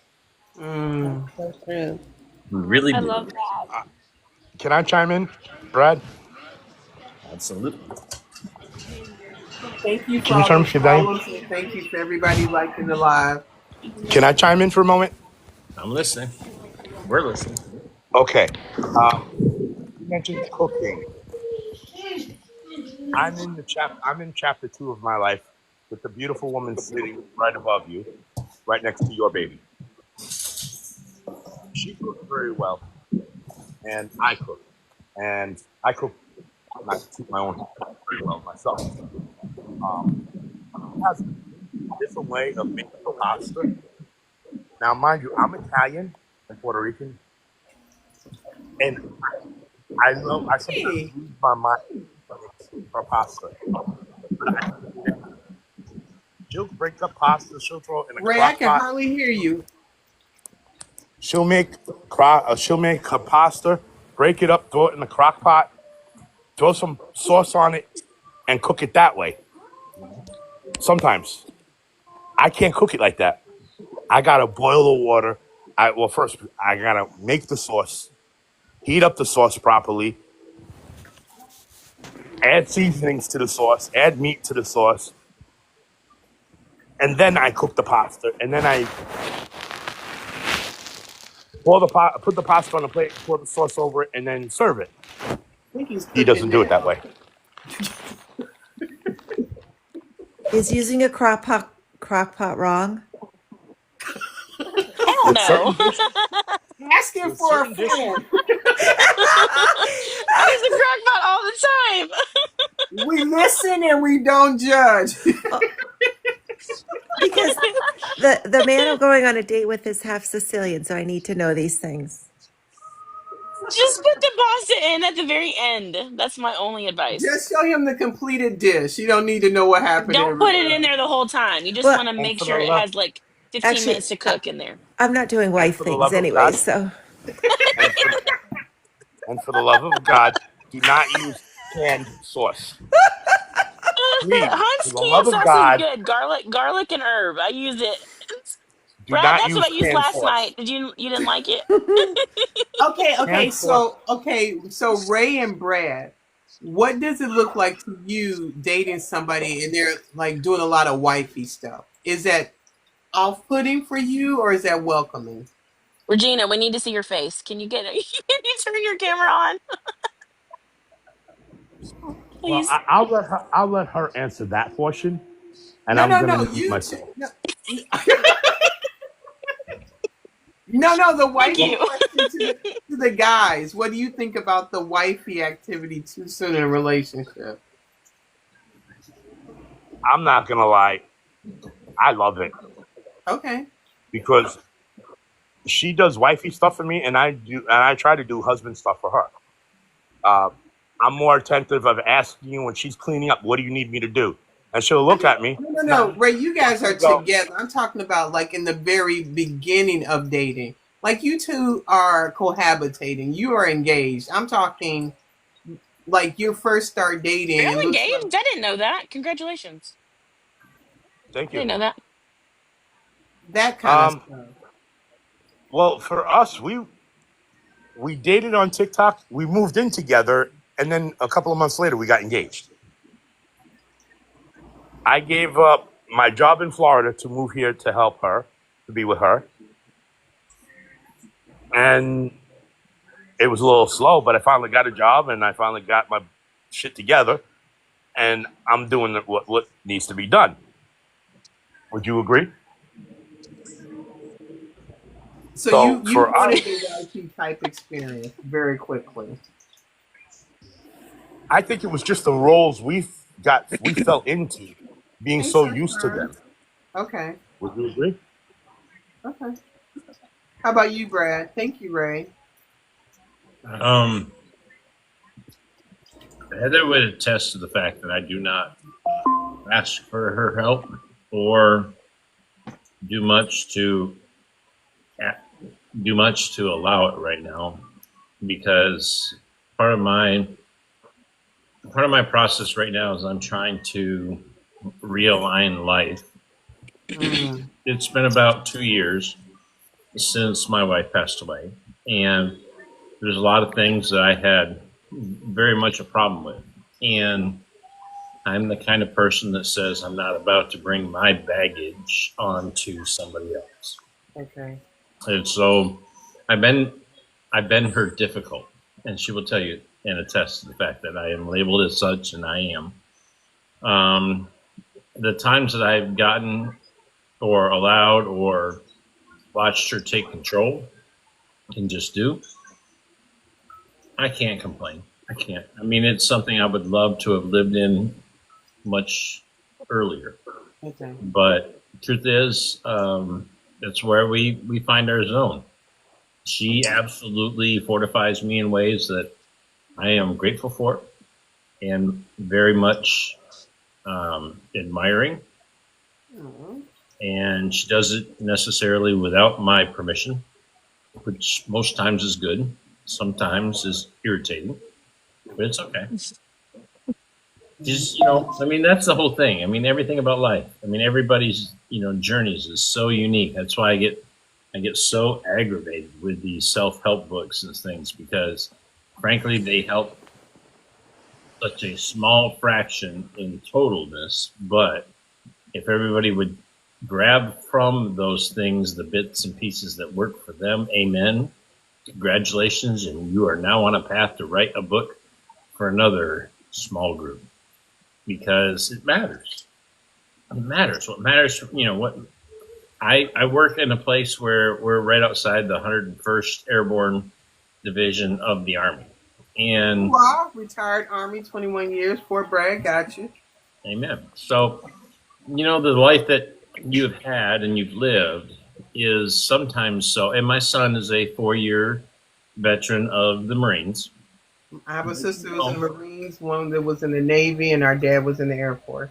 Every one of them lives really a unique mix of truth in their boot camps and their early onset training, and then the things they learn from there. And so life is kind of like that. It's like every one of us is a mix. Every one of us is a, satisfied 20, 30, 50, 60% of what everybody else knows. But everything, all those outliers from that is what we gotta have grace in. We've got to have patience in. We've got to figure out how it still works, because at the core of it is love. At the core of it is appreciation. At the core of it is grace. And that's what we have to always stay focused on. Thank you. I think that gives more depth to Kate Bird's question, and from the female perspective, and just hearing from the guy. So I think we're hearing it's with the right person it works. With the wrong person it just doesn't. And kind of, hello, Brad. Have to know that when it's the right person and when that fits, when it doesn't look like it's coming on too soon. Y'all got me up way later than normal, but I'm not getting up to go to work tomorrow. That's why I'm not fighting y'all, because I'm off tomorrow. Because normally I would have checked out at 9 o'clock. Y'all know, y'all ain't nobody said a word like go to bed, Tina. Nothing. Y'all like we going for it. Any other questions? Because y'all see where I'm at. Like I'm like, okay, yeah. Well, I just want to thank you for allowing me to come up and talk to you guys, Absolutely. talk with y'all. I'm glad I found you. Um, so thank you for that. And I guess I'm looking at these couples here, and there is hope. There is someone out there for everyone. I don't believe that there is. For me, I think I've completed my purpose. With my husband. So, And I'll tell but you this. You Brandy said this earlier. We have the right to feel how we feel now. And you have the right to change that later. And you have the right to change it again. There's the one thing I've learned about my husband passing, things are going to change. yeah, And I just have learned to accept that. There is more that I cannot control than I can. And I do want to say, uh, Ray over here to the left, to opposite of Brad. He goes live on Saturdays. Is it Saturdays now? What time you go live, Ray? You're on mute.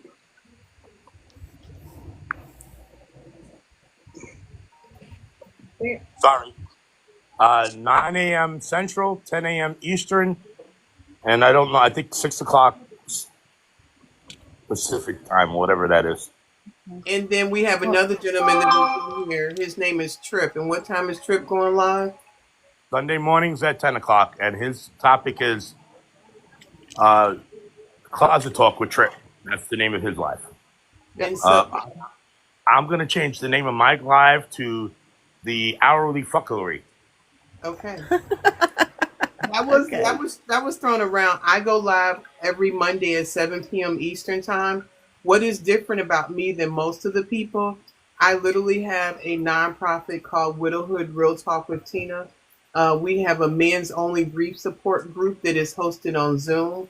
I host a all person grief support group the last Thursday of the month on Zoom. If you go to my bio and go to widowhoodrealtalkwithtina.org, you can see the different events that my nonprofit has. And we are looking to have a ladies retreat in December. We're looking to have it in Atlanta, Georgia. We have the details together. I just needed to get through this death anniversary of my husband so we could start promoting that and sharing about it. So there are a lot of different things that my nonprofit does. We also have a grief Discord. When TikTok has shut down, we all met on the Discord. We were able to connect. We actually had a movie night a couple of weeks ago. So this is a community of a lot of people coming together. A lot of people have met each other offline and connected, that we're building a safe space to help encourage each other, because this is a complicated process. And on occasionally, there's Friday Night Widows After Dark. And that would be hosted by Brandy over there. Or Trip, I've or followed me. all of you. I'm following all of you, so I And like to become friends with you guys. Thank I'm you. waiting. I'm waiting for the day that Tina comes to me and says, "Okay, Ray, stop sending me widows." I will never say that. Never. Because every time we have a new widow in the group, the first thing I say is, "Oh, you got to go follow Miss Tina. She's a wealth of knowledge to widow grief and support." Thank Well, you. I have Ray, a if you weekly stop and think about podcast. it, I have a weekly podcast called Widowhood Real Talk with Tina. Wherever you listen to podcasts, whether it's YouTube, any podcasting application, we have over 4.3 million views across 111 countries, all of our social media content. We have partners, financial people that donate. The month of May is I celebrate my birthday by allowing people to donate to the widowhood. And our Walk for Love event in August is where we all walk like 1 mile a day for 7 days and post about our loved ones. And it is super encouraging. So this is, you have stumbled into the worst club nobody wants to be in, but the members are amazing. Yes. Okay, Yes. Brandy, what were you going to say? okay, so Ray, if you stop and think about it, that's how each and every one of us met. When I first got on here, I fell in with 3 other widows, and then another group, and then another group, and then as each and every one of us grew in where we were at and what we were going through, we brought more along, it seems like. And those of us that are farther out have definitely been able to be there for the ones that are just beginning their journey. Because I know when I first started, I felt like I was the only one going through this. Like, no one else had ever had to feel the way that I felt and all this other stuff. And you feel so isolated and so alone. Mm-hmm. And in reality, unfortunately, there's a lot of us that feel this way. And unfortunately, a lot of us are dealing with this stuff. And it's ridiculous. And it sucks that we deal with it. But I know that first year, like Tiffany, she's on here. And that first year, when it was her first year, we literally did a 48-hour marathon where we were not off. We were on live the entire, I love it together. We were on live the entire time. And that was just to help her get through because she wasn't coping well. And the first year for my husband, they stayed up, and I think we did like 2 nights in a row. Okay. And helped each other through that. And we've had a few drinks on live and a few other things just to get through People it. walking in their underwear on live, and people mysteriously getting coffee on live. But yeah, Getting coffee. Hey, wait a minute, hold it, time out. I only stripped down to my boxes, but it wasn't on TikTok. It was on Snap. Okay, that's fair.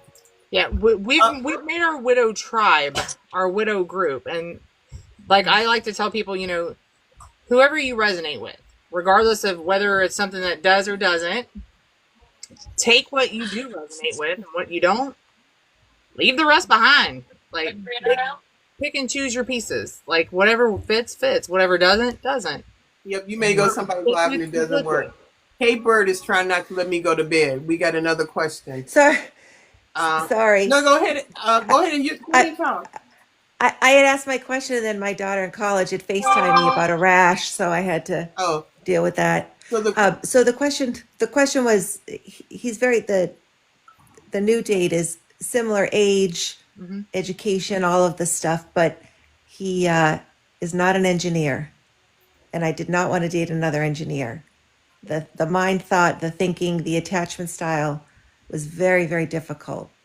So I wanted somebody who worked with people, who was an extrovert, who did all of these things that I really think I would gel with. Although on the first date, he talked a lot. So I don't know. But you said he was a widower? Yes. So he could be just as nervous as you are. And I don't know. We all show up differently when we're nervous. And I mean, like, everything is not tight and right like it used to be, and you're trying to talk to somebody and do this stuff. I mean, it's really complicated. So Can I say one thing? Hold on, let me finish.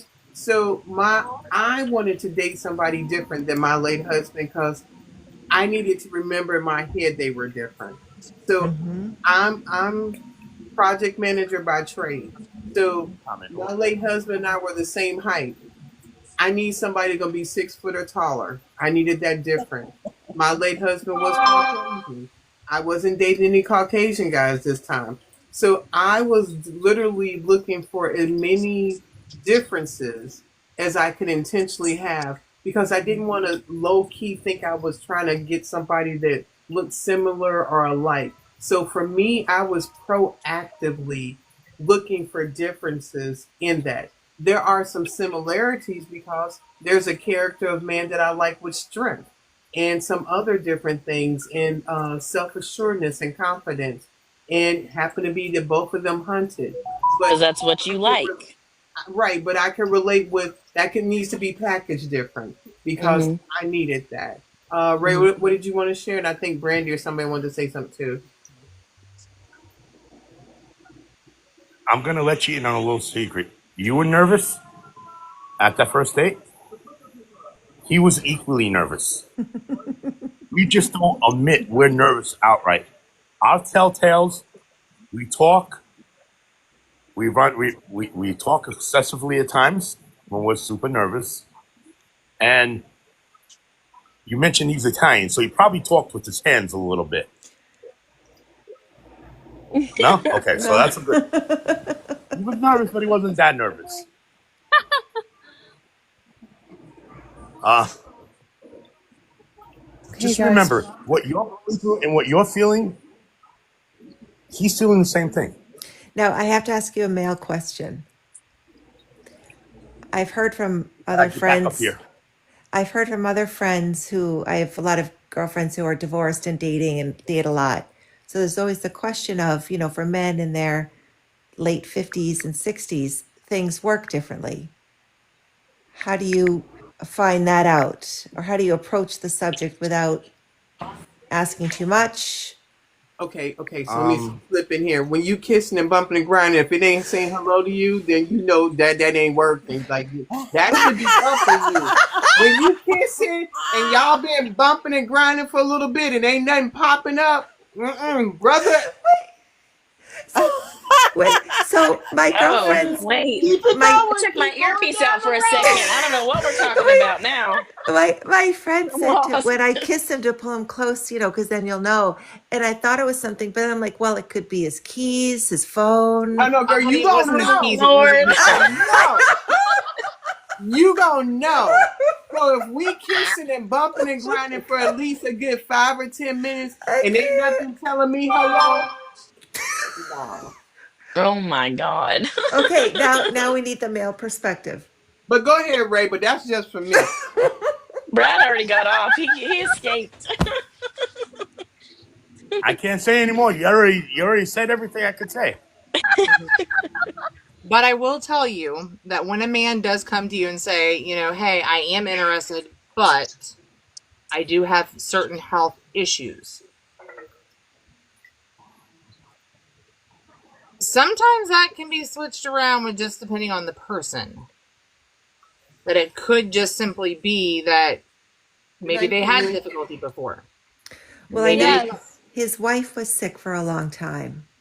Hmm. And so we kind of talked about it, and it's been a number of years for him. Oh my. Well, But what just know about that it's self going to be very gratification? quick. What did you say, Tina? I said, I'm sure he's been having self gratification all that time. I didn't ask that. Probably shouldn't, but I'm just saying. Okay. All right. Well, but even if it is self, whether self versus person, it's definitely different, and it's quick. But just don't We lost you. just don't make it feel like, oh God, that's all you got to the table. Damn. Like, was that a pea or was that like the whole course meal? Like, what was that? Because you I don't don't think want she's just ready for a meal. She just wants to know is it available when she's ready for. Yes. Yes. And I think we talked about humor. We talked about humor earlier, and I love to laugh. I'm not very funny, but I love to be entertained and I love to laugh. And so I think, he and I, it's so awkward that it's funny. Like it's Yeah, just but you so. don't want to be laughing then. No, no. I'll put my game face on. You'd be surprised. Sometimes a good giggle gets a few things going too. Like I don't know what to tell you. I think y'all should get in a fight and then have, Oh, I Okay. don't. have fun together. I've done enough fighting. I'm never doing that again. Okay, so that's another thing that was different. My late husband was a yeller. Fred and I have been together 6 years, never raised his voice. I Hmm. knew this part of me, I'm not here. If you cannot articulate and talk, and I mean, I would have married Mark all over. If I had to do life over, I would choose him. But this version of me, no, we're not doing that. Mm-hmm. I need you to be able to talk, convey, share, do all those different things. I'm super anal. I made a list of no's and don't, like I was shopping for a house. We're Well, not yeah, I doing did that this. before I got married, and I did it again. I have a list. I have a list. Well, And we're different and when you people. when you when you start to stray from that list and say, "Oh, well, that one's not as big of a deal," and this one's not, you're cutting yourself short. You really are. You're selling yourself short And then because you're there I, dating is I somebody out somebody there and you that will do realize what you you didn't want even and want have to what you be want. with them. And it's like, why am I even here? exactly. Like, this is, oh. Mm-mm. And you may have even known him for almost 2 years and didn't even realize it. Yeah. Well, and I think what ends up Speaking for a happening is you friend, end up Brandy. becoming somebody different. You end up accepting things you wouldn't normally accept. You end up Yes. becoming somebody that you don't want to be or somebody that you're not to try to fit in. And that's not healthy. It's not healthy. I almost feel like, when I dated my first husband, I was 21, married at 25. I'm now Hmm. 54, Hmm. and I know a whole lot more, and I'm a very different person. Oh, there's a child. I'll be right there. No, we're good. Okay, yeah, this is like the club. Y'all can't stay here. Y'all gotta go someplace else. But I gotta go to bed. Well, Thank I'm you. going to snap and then going to bed. So good night, Thank you, y'all. Good night. everybody. Good night. Night, Bye. Good everybody. night. Nice You meeting you too. all. Bye.